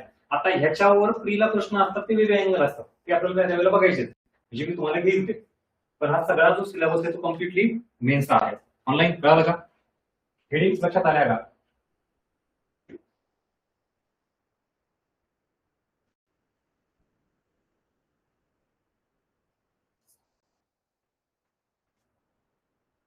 आणि आज पहिल्यांदा सिलेबस फॅमिलियर झाला का? मी तुम्हाला आता पूर्ण हे ब्लँक केलं आणि मी म्हणलं सिलेबसचे किमान काही टॉपिक तरी तुम्ही सांगा, लिहा, सांगू शकता का? प्रीला कुठले कुठले त्याची लिस्ट, बरं हिडन टॉपिक कुठले त्याची लिस्ट, बरं मेन्सला फक्त फोकस एरिया कुठला आहे? आता काही टॉपिक कॉमन असणार ना, जे प्रीला पण आणि मेन्सला पण, फक्त मेन्सला असलेले कुठले जे आता आपण हे केलं. एवढीच आयडिया आली तुम्हाला? आता याच्या पुढं या एकदा. हा, हे जे टॉपिक आहे बघा कुठला आहे? राष्ट्रीय उत्पन्न. हे अभ्यास करायचा आहे का आपल्याला? प्रीला आहे का? चला ऑनलाईन नीट बघा. कृषी उद्योग सेवा सेक्टर म्हणून आपल्याला ते करायचे. सांगतो काय आहे ते. म्हणजे ऍग्रिकल्चर सेक्टर, इंडस्ट्री सेक्टर आणि सर्व्हिस सेक्टर. कारण हे राष्ट्रीय उत्पन्नाला एक आम्हाला नाव आहे आणि रोजगार निर्मिती आपण म्हणतो ना, भारताचं राष्ट्रीय उत्पन्न सर्वाधिक वाटा कोणाचा आहे? सेवा क्षेत्राचा. तसं त्या अँगलनी कृषी उद्योग आणि सेवा. दारिद्र्य टॉपिक, बेरोजगारी, सार्वजनिक वित्त, चलन पैसा आणि चलनवाढ. आता टॉपिक ओळखीचे वाटायला लागले. नेक्स्ट आरबीआय, बँकिंग, भारतीय वित्तीय क्षेत्र म्हणजे नाणे बाजार आणि भांडवल बाजार, पंचवार्षिक योजना, नवीन आर्थिक धोरण म्हणजे एलपीजी पॉलिसी, परकीय व्यापार आणि आंतरराष्ट्रीय संघटना.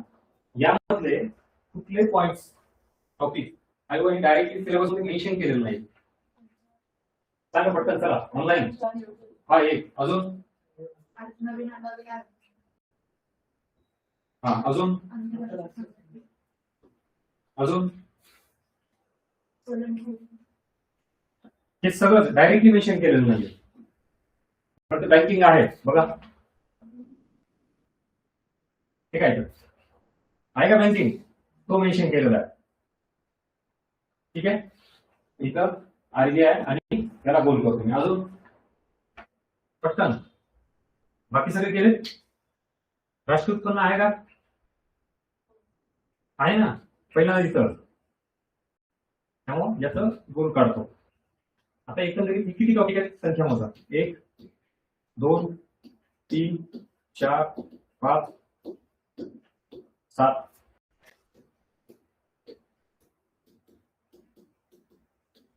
बरोबर का? किती टॉपिक आहे? आता ऑलमोस्ट आपण संख्या काढतोय टॉपिकची. किती टॉपिक? 13 टॉपिक आहेत. 13 पैकी सिलेबस मध्ये मेन्शन केलेले तुम्हाला इथे समोर आहेत आणि जे मेन्शन केले पण त्याच्यावर प्रश्न आहेत अशी पूर्ण 13 टॉपिकची लिस्ट तुमच्या समोर. त्याच्या व्यतिरिक्त कोर इकॉनॉमिक्स सोडला तर लोकसंख्या आणि गव्हर्नमेंट स्कीम. आता हे काय टॉपिक म्हणून म्हणता ना त्याला, ते गव्हर्नमेंट स्कीम काय आता कुठला टॉपिक नाहीये, तर तो एक एरिया असू द्या जे की गरजेचा आहे. तो सगळ्यात शेवटी कोर इकॉनॉमिक्स झाल्यानंतर. या सगळ्या स्लाइड वरून आपल्याला एवढ्या टॉपिकची लिस्ट मिळाली जी फुल्ली प्रायोरिटी म्हणून आपल्याला फोकस करायचं. त्याच्या व्यतिरिक्त दुसऱ्या टॉपिकची लिस्ट आहे ही प्युअरली कुठे असते? फक्त मेन्सला. एवढे कळालं आपल्याला. त्याच्या व्यतिरिक्त अजून एक अँगल आहे इथे. हा, हे सूक्ष्म समग्र अर्थशास्त्र. मुख्याला उल्लेख यायचा समग्र अर्थशास्त्र, मॅक्रो इकॉनॉमिक्स, पण प्रीला नाहीये. बरं, या टॉपिकचा कुठं उल्लेख आहे? प्री मेन्सला नाही. याचा कुठं आहे का? याचा मेन्सला आहे पण प्रीला आहे का? याचा स्पेसिफिक या टॉपिक काय करायचा? तो नंतर आता हे लक्षात आले की आम्हाला फक्त कुठे आहेत? मेन्सला. हे कुठले? प्रीला. बरं, आता ही जी स्लाइड आहे ना ही फक्त प्री म्हणून चालत नाही. हा सगळा एरिया प्री प्लस मेन्स. म्हणजे इथं तुम्ही वर लिहू शकता. मी स्लाइड तुम्हाला ती शेअर करेल. डोंट वरी. तुम्ही काय करणार इथं? पण तुमचे काय म्हणतात नाही आम्हाला प्लीज करायची, मग हेच करणं. बरं तुम्ही सर मग आता मला मेस पण द्यायची, मग ते सोडून द्यायला चालेल का? तर सांगतो हा पूर्ण इकॉनॉमिक्सचा प्री असेल मेस असेल तुम्हाला इंडिव्हिज्युअल पार्ट करावं लागेल. आता एकंदरीत जे आता सगळे नवीन चेंजेस बघताय, आता पेपर सुद्धा टफ होता का नाही? मग ते टफनेस वाढते. म्हणजेच काय आता आपल्याला थोडी वाढवावं लागेल. त्या प्री मेन असं काय करून चालेल का? जेवढं काही शक्य आहे तेवढं तुम्हाला करावंच लागेल. हा सगळा एरिया कॉमन आहे. कुठला? फक्त प्री करत असाल तर काय फोकस करायचं? सगळंच.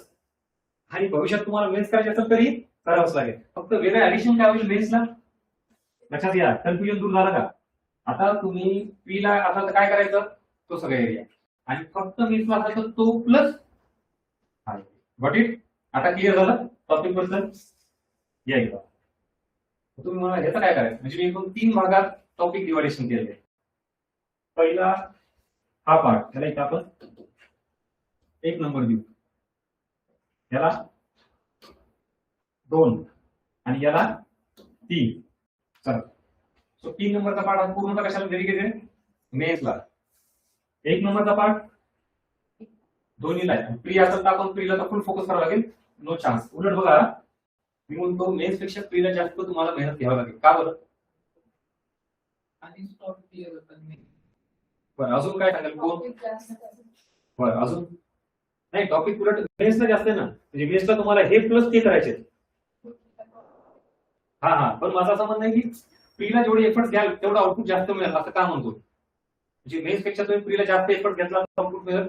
कारण आहे मेन्सला सिलेबस जास्त आहे पण क्वेश्चन फक्त 10च आहे. प्रीला किती क्वेश्चन आहे? 15. आता कळालं का? म्हणून तुम्ही प्रीला उलट रिस्क घेऊ नका. तुम्हाला जेवढं जास्त करता येईल परत करता येईल, कारण 15 क्वेश्चन आहे. बरे झाले फक्त 15.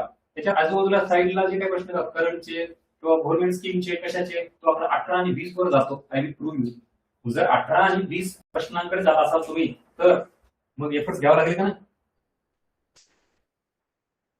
आता इथं काय करायचं?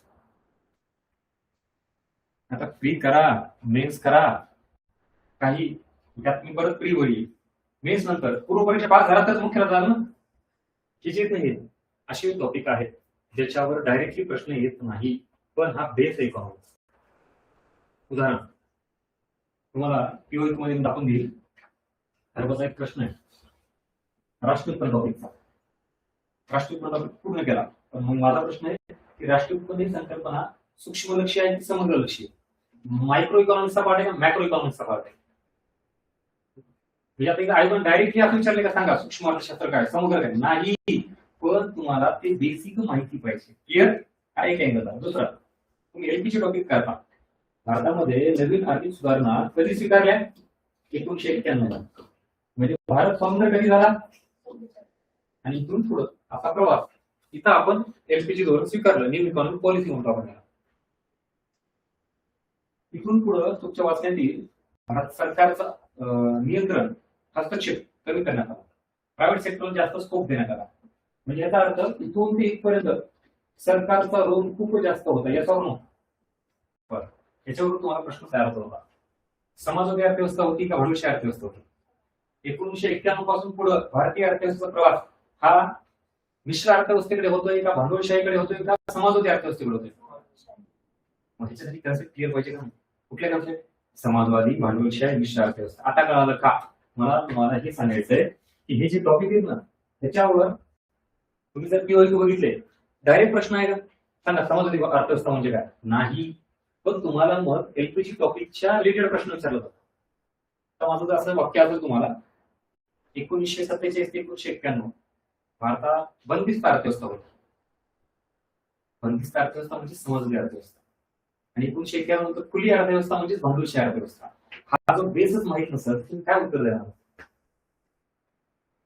आता अर्थव्यवस्थेचे किती प्रकार बघा. समजली अर्थव्यवस्था, भांडवलशाही अर्थव्यवस्था, मिश्र अर्थव्यवस्था, बंदिस्त अर्थव्यवस्था, खुली अर्थव्यवस्था, विकसित अर्थव्यवस्था, विकसनशील, अविकसित, किती प्रकार आहेत. हा सगळा जो बेसिक पार्ट आहे ना हा तुम्हाला इथे घ्यायचा आहे. म्हणजेच याला मी काय टायटल दिलं नाही? मूलभूत आर्थिक संकल्पना. आता कळालं का? ह्याला आर्थिक संकल्पना म्हणा टॉपिक म्हणा, हे सगळं बघायचं आहे आपल्याला. विकसित आणि अविकसित देश तुम्हाला असं आयोग विचारतं का? डायरेक्टली नाही. आता आयोगाचे प्रश्न सांगू. बेरोजगारीचे प्रकार आहेत वेगवेगळे. हंगामी बेरोजगारी, छुपी बेरोजगारी, चक्रीय बेरोजगारी, संरचनात्मक बेरोजगारी, हे बेरोजगारीचे प्रकार आहेत. तुम्ही बेरोजगारी टॉपिक पूर्ण केला, सगळे प्रकारे क्लिअर झाले तुमचे. आता आयोगाचा प्रश्न बघा.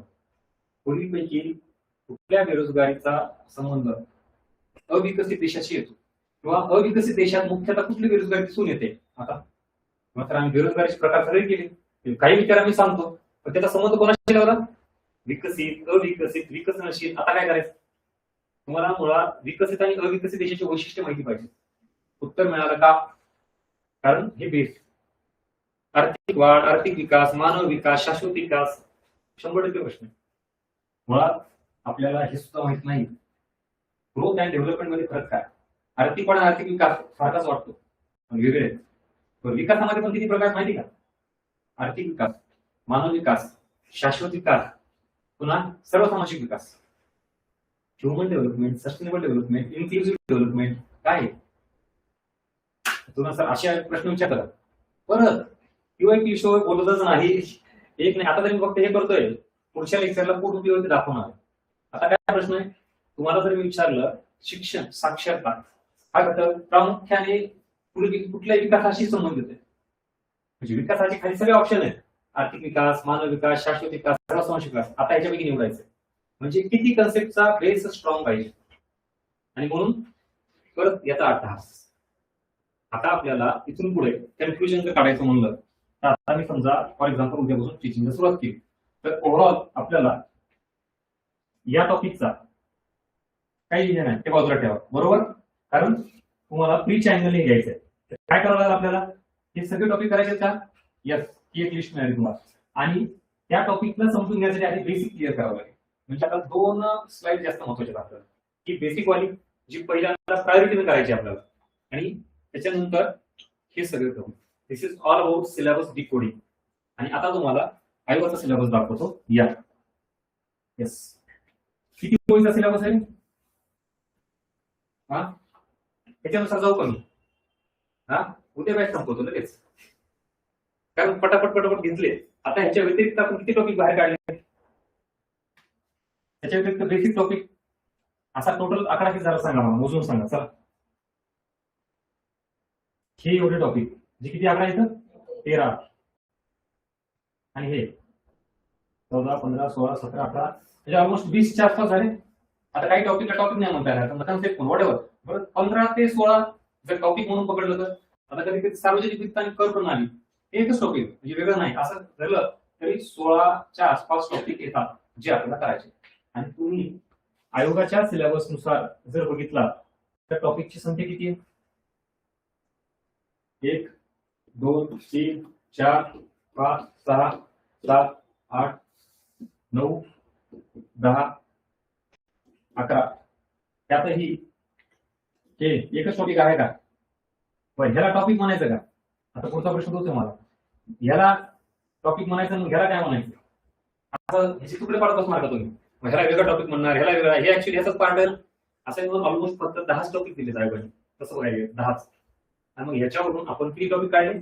16 ते 20, 16, 18 ऑलमोस्ट. लेक्चर गरजेचं होतं का? आणि काय लक्षात आलं म्हणजे तुमच्यापैकी आता कितीतरी विद्यार्थी बॅचला यायला नको वाटतात, सेमिनारला यायला नको, ऑनलाईन सुद्धा बघायला नको. ते किती अंधारात आहेत आज लक्षात आलं का? म्हणजे एवढा बघा असतो का? आणि हे क्लिअर केल्याशिवाय रिझल्ट येईल का? आणि वर्षानुवर्ष लागण्याचं कारण ह्या गोष्टीला सामोरं जात नाही आपण. इथपर्यंत सांगा आता मला. पटकन नोट डाऊन करून घ्या पटकन. अजून काय लक्षात आलं मला सांगा. तुमचे पॉईंट मांडा आता. ऑनलाईन काय कळालं?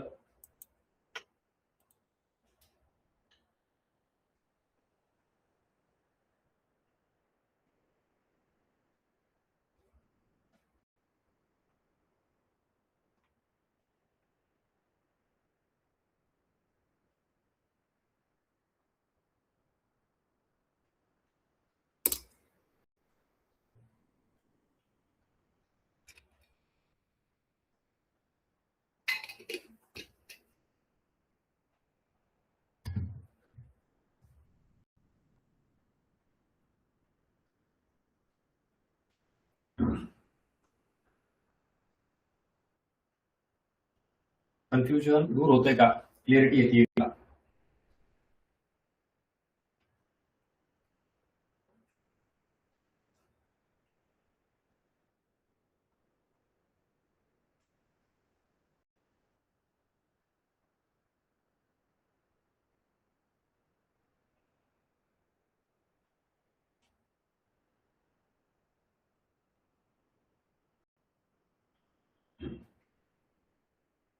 काय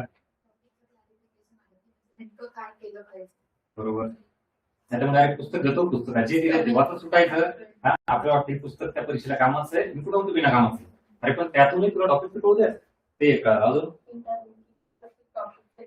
बरोबर राईट. अजून सगळ्यात महत्वाचं आहे या तुम्हाला हे जे हे टॉपिक प्रायोरिटीनं करावे लागतील. हे जे कुठं दाखवले जात आहे शक्यतो माहित नाही. त्याच्याकडे हा इकॉनॉमिक्सचा बेस आहे. तुम्हाला जी आता योगाची जी गाडायची ना त्यासाठी बेसिक क्लिअर पाहिजे आणि ते बेसिकचे टॉपिकच मुळात सिलेबस मध्ये मेन्शन केले नाहीत. तुमच्यापैकी बऱ्याच जणांना हेच नाही माहित की हा टॉपिक करावा लागतो. जे आपण इथं आवर्जून बॅच मध्ये सांगतो आणि घेतो बघ त्याचं कारण हे आहे. तुम्ही बघा किती प्रश्नांची उत्तर मिळतील तुम्हाला. जसं मी ते काही कीवर्ड सांगितले. संरचनात्मक बदल म्हणजे काय? हा ऍक्च्युली कीवर्ड एका कुठल्या टॉपिक मधला नाहीये. हा सगळ्या टॉपिकला लागू होतो. कॉन्ट्रॅक्शन, एक्सपान्शन परत एका टॉपिक पुरता मर्यादित नाहीये. बरं अजून नाही तुम्हाला आता प्रश्न होता तो मी घेतला का इथं हे दाखवतो. कन्झम्पशन एक्सपेंडिचर काय सांगायचं? उपभोग खर्च म्हणून तिथं आहे मी किंवा दाखवतो. विचार करा आपल्याला कुठल्या लेवलला जायचंय आणि आयोग काय करतं.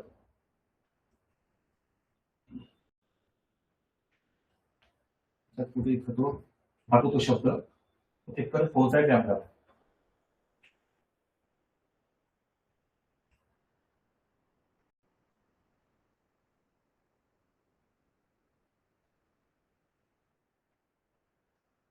इथे सुद्धा बघा 12वे बघा लोकसंख्या लाभांश ही कन्सेप्ट क्लिअर पाहिजे. लोकसंख्या लाभांश लोकसंख्येवर होणारा लाभ हे पण बरोबर वाटतं तिथं ऑन दी स्पॉट. हे तर ठीक आहे उत्तरच आहे. हे ठीक आहे हे इरिलेव्हंट आहे. वाढती प्रौढांची लोकसंख्या ही बरोबर वाटतं. म्हणजे जर अर्धवट कन्सेप्ट क्लिअर असेल ना तर तू 1-2 ऑप्शन इलिमिनेट कराल पण परत 1-2 मध्ये अडका. त्यामुळे पुन्हा अजून बेस स्ट्रॉंग असणं अपेक्षित आहे.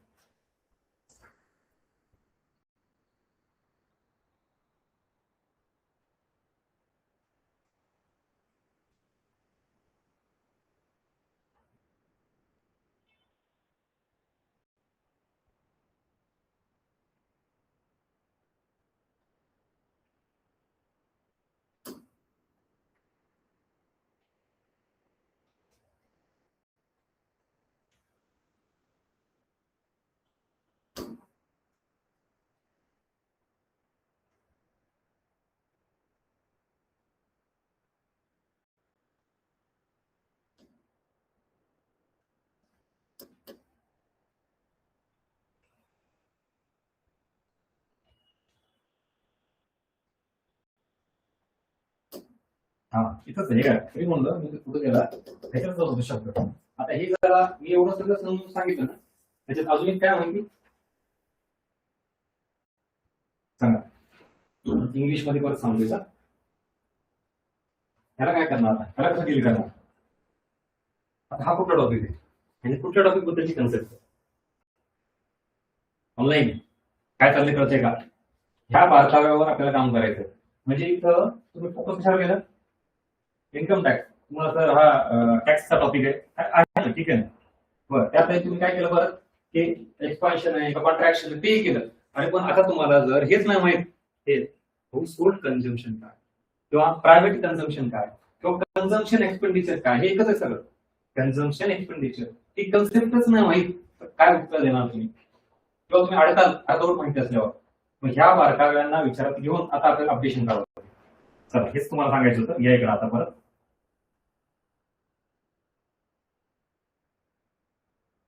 हा म्हणजे टॉपिकचा न्यू एरिया सब टॉपिक्स कुठले आणि मुख्य कन्सेप्ट जी मोठी कन्सेप्ट आहे त्याच्यासोबत आता काय करायचं आपल्याला छोट्या छोट्या कन्सेप्टवर फोकस करायचं आहे. तर एक्झाम्पल देतो. न्यू टॉपिक बद्दल आपण काय काय शिकलं मी तुम्हाला आधी म्हणलं ऍग्रिकल्चरचा एरिया थोडा ब्रॉड करावा लागेल. पण एवढाही ब्रॉड नको की डायरेक्टली मग मेन्स किंवा इतर काय करेल कोर ऍग्रिकल्चर.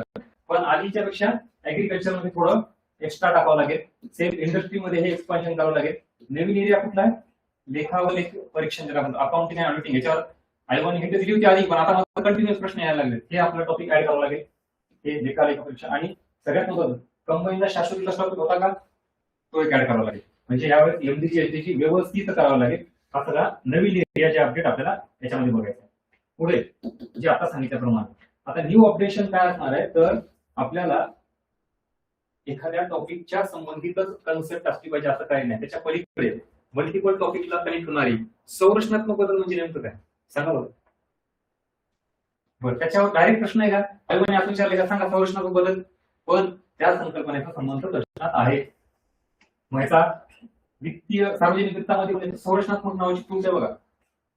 सार्वजनिक वित्त टॉपिक केला तरी शब्द आला. तर तुम्हाला दुसरा टॉपिक, चला मी एलपीजी टॉपिक घेतला, इकॉनॉमिक पॉलिसी घेतला. तुम्हाला एसएपी ही कन्सेप्ट आहे बघा. त्याचा फुल फॉर्म काय? Structural adjustment programme. आलं का? स्ट्रक्चरल संरचनात्मक आलं. बरं, बेरोजगारी टॉपिक केला. तुम्हाला वेगवेगळ्या बेरोजगारीच्या संकल्पना, त्यात कुठली एक आहे? संरचनात्मक बेरोजगारी. आता हा नेमका प्रकार काय आहे ते समजून घ्यावं लागेल. नेक्स्ट अजून न्यू अपडेशन, पुनर्वटाव दर, ते साठा प्रवाही राष्ट्रीय उत्पन्नाचे ना, ह्या छोट्या छोट्या गोष्टी लक्ष द्यावं लागेल आपल्याला. आता हे मौद्रिक क्षेत्र म्हणजे काय नेमकं? Monetise sector. त्याच्यानंतर गैरमौद्रिक हे बघायला लागेल ना. राष्ट्रीय उत्पन्न मोजताना अडचणी येतात ते याची येतात का? येत नाही. म्हणजे संघटित असंघटित क्षेत्र. राष्ट्रीय उत्पन्न मोजताना अडचणी वगैरे त्याचा बघितलं. डेप्थ सस्टेनेबिलिटी नावाची concept for your kind information. आता हा प्रश्न राज्यसभेचा नाही, कंबाईनचा आहे. मग काय डेप्थ सस्टेनेबिलिटी? त्याच्यानंतर एमएनसी आता बघितले आपण, आरबीआयचे कार्य, उपभोग खर्च, ह्या छोट्या कन्सेप्ट. आता ह्या तुमच्या वाचण्यात ऐकण्यात आल्यात का? नाही. बरं, मी हे तुम्हाला विचारलं, राजकोषीय तूट वाचण्यात आली का? ऐकण्यात आली? जीडीपी, जीएनपी, सापेक्ष दारिद्र्य, निरपेक्ष दारिद्र्य, पण ही ओळखीची कन्सेप्ट आहे का? म्हणून हा हिडन एरिया मी बाहेर काढलाय आणि याच्यावर आपल्याला काम करायचंय. अशा भरपूर छोट्या कन्सेप्ट आहेत ज्या येणाऱ्या परीक्षेत तुम्हाला विचारल्या जाऊ शकतील. ठीक आहे. एक्सपान्शन काय, कॉन्ट्रॅक्शन काय आहे? बरं, हा पण एका टॉपिक बद्दल नाही, बऱ्याच मागणीजन्य, पुरवठाजन्य काय प्रकार असतो. यस, हे सगळं एकंदरीत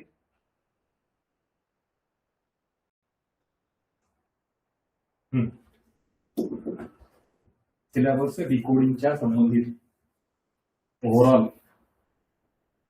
दिस is all from my side. माझ्याकडून तुम्हाला पूर्ण सिलेबसची क्लॅरिटी, टॉपिक वाईज, सब टॉपिक वाईज आयोगाला समोर ठेवून न्यू ऍडिशन कुठले, प्री कुठले, मेन्स कुठले, कॉमन कुठले, बेसिक टॉपिक कुठले, जे एनी हवा आपल्याला करायचे, तुम्हाला सुरुवातीपासून करायचे. आपल्याला तुम्हाला बेसिकच माहित नसेल तर बाकीचे टॉपिक करणार नाहीत. त्यातही आयोगाचे application base, interlinking base question अजिबात सॉल्व्ह होणार नाही. साधे सिंपल वरवरचे क्वेश्चन सॉल्व्ह होतील. डीप मध्ये जायचे आपल्याला. रिझल्ट कुठे ठरतो? कन्सेप्च्युअल प्रश्नाला रिझल्ट ठरतो, साध्या सिंपल प्रश्नाला नाही. अशा पद्धतीने हा झाला खरा सिलेबस डिकोडिंगचा पार्ट. आता तुम्हाला काय डाऊट असेल तर तुम्ही विचारा. मी माझ्याकडून तुम्हाला जेवढं काही स्ट्रक्चर स्वरूपात आणलं होतं ते तुम्हाला दिलंय आणि सगळं तुम्हाला पीडीएफ स्वरूपात मिळेल. डोंट वरी. चला, आणि आपला पहिला अध्याय इथं संपला. त्याला सिलेबस डिकोडिंग म्हणतो आपण. एक पडाव क्लिअर झाला. कॉन्फिडन्स आला का? लेक्चर होण्याच्या अगोदरची अवस्था होती, आफ्टर लेक्चर काय अवस्था आहे? इकॉनॉमिक्स बद्दल, स्वतःबद्दल आपण काय विचार करायचो, अभ्यासाच्या काय गोष्टी तुम्ही डिसाईड केल्या होत्या, काय बदलाव्या लागतील? चला सांगा. ऑनलाईन बोलते व्हा, त्याच्याशिवाय ग्रोथ नाही. आता आजच्या लेक्चर मध्ये एवढं सरप्राईज मिळालं. उद्या काय असेल अजून? पुन्हा करंट त्यानंतर सगळ्यात शेवटी मी म्हणून बाकी काही करा नका करू, हे लेक्चर तर अजिबात मिस करू नका बरं का. इथं मी आता 4-5 पीओ घेते फक्त. मी ऑलमोस्ट तिथं 40 ते 50 पीओ घेणार आहे. एवढे वेगवेगळ्या मागच्या वर्षांचे, ग्रुप बी चे, ग्रुप सी चे सगळे मिळून. आणि त्या पीओ मग अजून जे काही येईल ना बाहेर ते शॉकिंग असेल तुमच्यासाठी. चला सांगा ऑनलाईन काय डाऊट आहे, काय विचारायचंय बोला.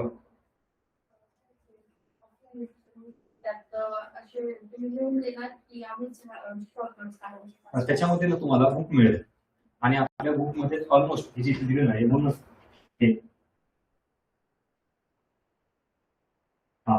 हे आपले इकॉनॉमिक्स बुक, त्याच्यात ऑलमोस्ट सगळं दिलेलं आहे. म्हणजे माझं असं म्हणणं की आपण लिहिण्यात खूप जास्त वेळ न वाया घालवता 70-80% ऑलमोस्ट 90% हरकत नाही, सगळं दिलेलं आहे ते डिकोड करायचं आपल्याला. म्हणजे थोडंफार लिहून घ्यायचं, व्हॅल्युएशन करायचं एवढंच. बाकी सगळं याच्यात जे दिलेले वाक्य थेरी आहे ते फक्त समजून घ्यायचं जास्तीत जास्त, त्याचं ऍप्लिकेशन करणे वगैरे असा प्रकार. लिहिण्याचं काम 10 ते 20% असेल, जास्त काम कशाचं? समजून घेण्याचं आणि इन्व्हॉल्व्ह होण्याचं. चला ऑनलाईन अजून काय डाऊट आहे बोला.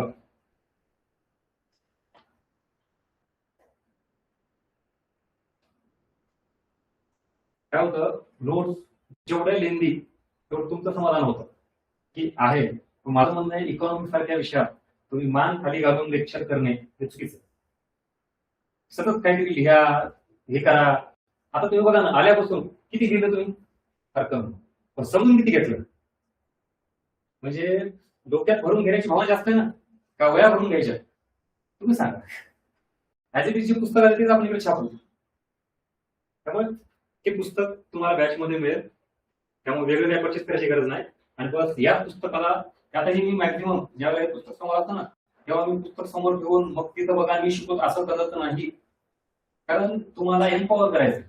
माझा नेमका मेन त्याच्या आत्मनिर्भर अभियान. तुम्ही स्वतः आत्मनिर्भर झाले पाहिजे. परीक्षेमध्ये आयोगाचे प्रश्न हे ज्यावेळेला आयोग फिरवतो, विचारतो ना, तेव्हा तुम्ही टिकले पाहिजे. तेव्हा कुठलं ना पुस्तक कामाला येताना काय येतं? अंडरस्टँडिंग कामाला येतं.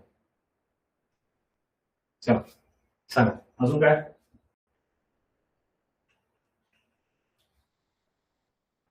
त्याच्या व्यतिरिक्त मग तुम्हाला हे सगळं कसं होईल तसं पुढं टेस्ट म्हणजे एवढं सगळं केल्यानंतर आपले क्वेश्चन तुम्ही किती आधी बघितले आढळून नो ते असे असतात की अभ्यासाशिवाय सॉल्व्ह होत नाही. तशी एमसीक्यू असतील तुम्हाला चांगल्या क्वालिटीचे. आणि त्यासोबत पीओक्यू तर आता अख्खा लेक्चर आपण घेणार आहे. आणि यासोबत मग जसं अपडेशन करण्याचं येईल तेही तुम्हाला होतं. म्हणजे तुम्ही स्वतः फक्त काय करायचं माहिती का, मी दिलेलं डायजेस्ट करायचं. मी एवढं ऑलरेडी काम केलं त्याच्यावर, सगळ्या गोष्टी तयार आहेत आपल्याला. काही पुस्तकात काही पीडीएफ स्वरूपात आहेत, वेगळ्या नोट्स, तेवढं फॉलो करायचं बस. हो हो बिलकुल. आणि कॉम्प्रिहेन्सिव्ह पण सगळंच. फक्त टॉपिकचा काही बंच असायला पाहिजे. आपण एक इंडिव्हिज्युअल टॉपिकवर काय होतं ते चेक होत नाही, काही नाही. इंटरलिंकिंग शिवाय प्रश्न नाही आहेत ना, म्हणून तो हे केलं ग्रुप ऑफ टॉपिक्स तसं. चल ऑनलाईन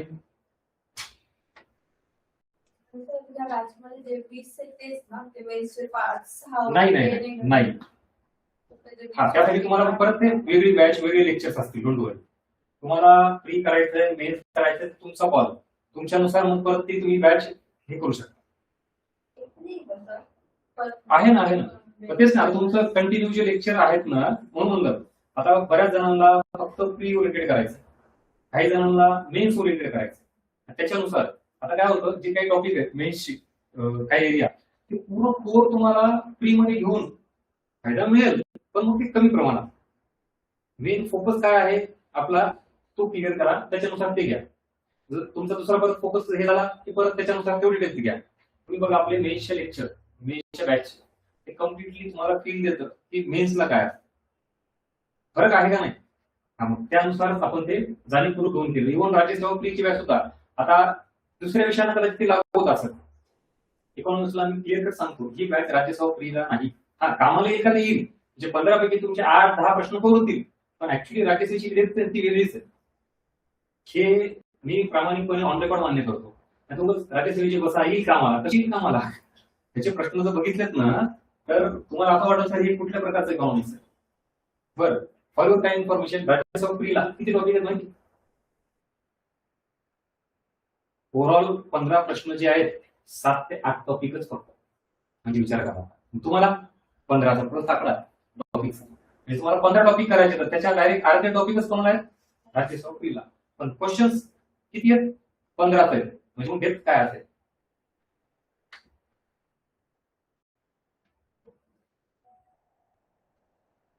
बोला अजून काय? चल ऑनलाईन.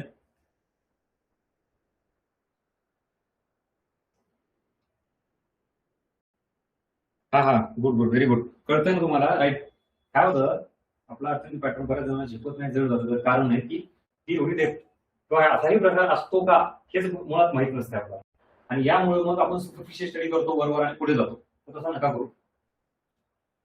आणि मी म्हणतो तुम्हाला पहिले 4च लेक्चर, म्हणजे आजचं पहिलं झालं, आता पुढचे 3 लेक्चर याला कराल ना, तेव्हा जे काय म्हणतो आपण मोक्ष प्राप्ती होईल तुम्हाला, की वेगळ्या जगात आलो काय आपण. आणि या सगळ्या गोष्टी ऐकायला पाहिजे असतात. तेव्हा इथे बघून कळत. पेशन्स ठेवा फक्त, आणि काय असेल ते कम्युनिकेशन करा, बोला. इतरांच्या तुलनेत इकॉनॉमिक्सचा प्रॉब्लेम सांगतो तुम्हाला. हिस्ट्री, जिओग्राफी, पॉलिटी, कुठला विषय, सायन्स सुद्धा, त्याच्यापेक्षा हे वेगळा काय.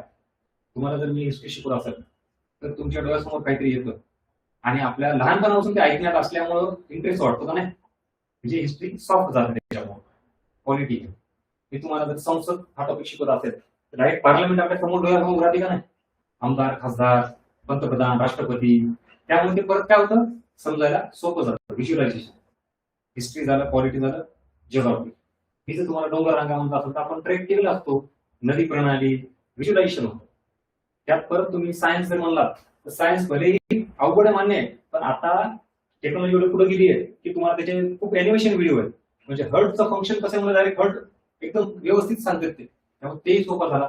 आता या इकॉनॉमिक्स, मी तुम्हाला जर इकॉनॉमिक्सचं राजकोषीय तूट विचारलं, आता सांगा काय आढळलं तुम्ही, काय रिअलाइज झालं, मर्यादा कळाली काय ह्या सब्जेक्टची. इथे पिक्चरायझेशन सोबत ठेवू शकत नाही तुम्हाला, म्हणून हा सब्जेक्टच वेगळा आहे आणि तुम्हाला इन्व्हॉल्व्ह व्हावं लागतं ह्याच्या. इतर सब्जेक्टच्या तुलनेमध्ये याचं व्हिज्युअलायझेशन कमी आहे. मी तुम्हाला इथं ऍडम स्मिथ दाखवल्यावर तुम्हाला कन्सेप्ट क्लिअर होतील का? ऍडम स्मिथ आताच्या आताचे जनक आहेत ना, दाखवली फोटो त्यांची, तसं आहे का? म्हणून हा प्रकारच वेगळा आहे. आता जीडीपी जरी म्हणलं तुम्हाला, राष्ट्रीय उत्पन्न काय काय तुम्हाला सकट राष्ट्र पैसा, चुकीचं आहे. राष्ट्रीय उत्पन्न, उत्पन्न म्हणजे पैसा नाही. मग ती कन्सेप्ट ती समजून घ्यावं पाहिजे, कारण फरक कळाला. म्हणून इतर विषयात आणि या विषयामध्ये तो किचकटपणा आहे, ते अवघड त्याच्यामुळे जातं. तर त्याला सोपं करण्याचं काम आपण कन्सेप्टच्या माध्यमातून क्लिअर करू. आणि ऑनलाईन विशेषतः जे रेकॉर्डेड बघतील, माझा आत्ताच सांगणार तुम्हाला क्लिअर कट अट्टास हा आहे, जेवढं लाईव्ह जॉईन करा तेवढं जॉईन करा. कारण तुम्हाला काय डोनाल्ड ट्रम्प सोबत मिटिंग असते तुमची, एवढं अर्जंट काम असतं ना आपण की सर मला वेळ नाही नंतर रेकॉर्ड बघेल, बघा हरकत नाही माझी. लाईव्ह मध्ये जे काही एन्व्हायरमेंट आपली असती तर त्या रेकॉर्ड मध्ये फरक पडतो. हा त्याचा खरं जेन्युइन रिझन आहे, काय वेळ नाही किंवा अजून कुठल्या गोष्टी तर बघा. जेवढं शक्य आहे तेवढं ऑनलाईन वाल्यांनी लाईव्ह जॉईन करायचा प्रयत्न करा. आणि सुरुवात आज झाली, आता बघता बघता कधी बॅच कंपेअर सांगता येत नाही, तुम्हाला कळणार सुद्धा नाही. म्हणून मी पुन्हा पुन्हा ह्या गोष्टी खेळत बसणार नाही. एकदा आता आपले टॉपिक सुरू झाले की सगळे कन्सेप्ट फॅक्ट पुढे पुढे जायचंय आणि फॅक्टवर सुद्धा काम करायचं, नुसत्या कन्सेप्टवर नाही. त्यामुळे मी तयार आहे. तुम्हाला तुमच्या ह्या सगळ्या प्रवासात किती ताकदीनं उभं राहता येईल ते तुम्ही ठरवा. चालतंय, अजून काय डाऊट आहे सांगा. नसेल तर थांबायचं.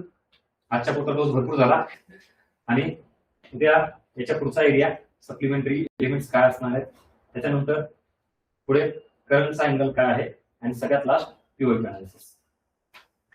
चालतंय, थांबायचं मग. ठीक आहे, उद्या सेम टाइम कंटिन्यू करू.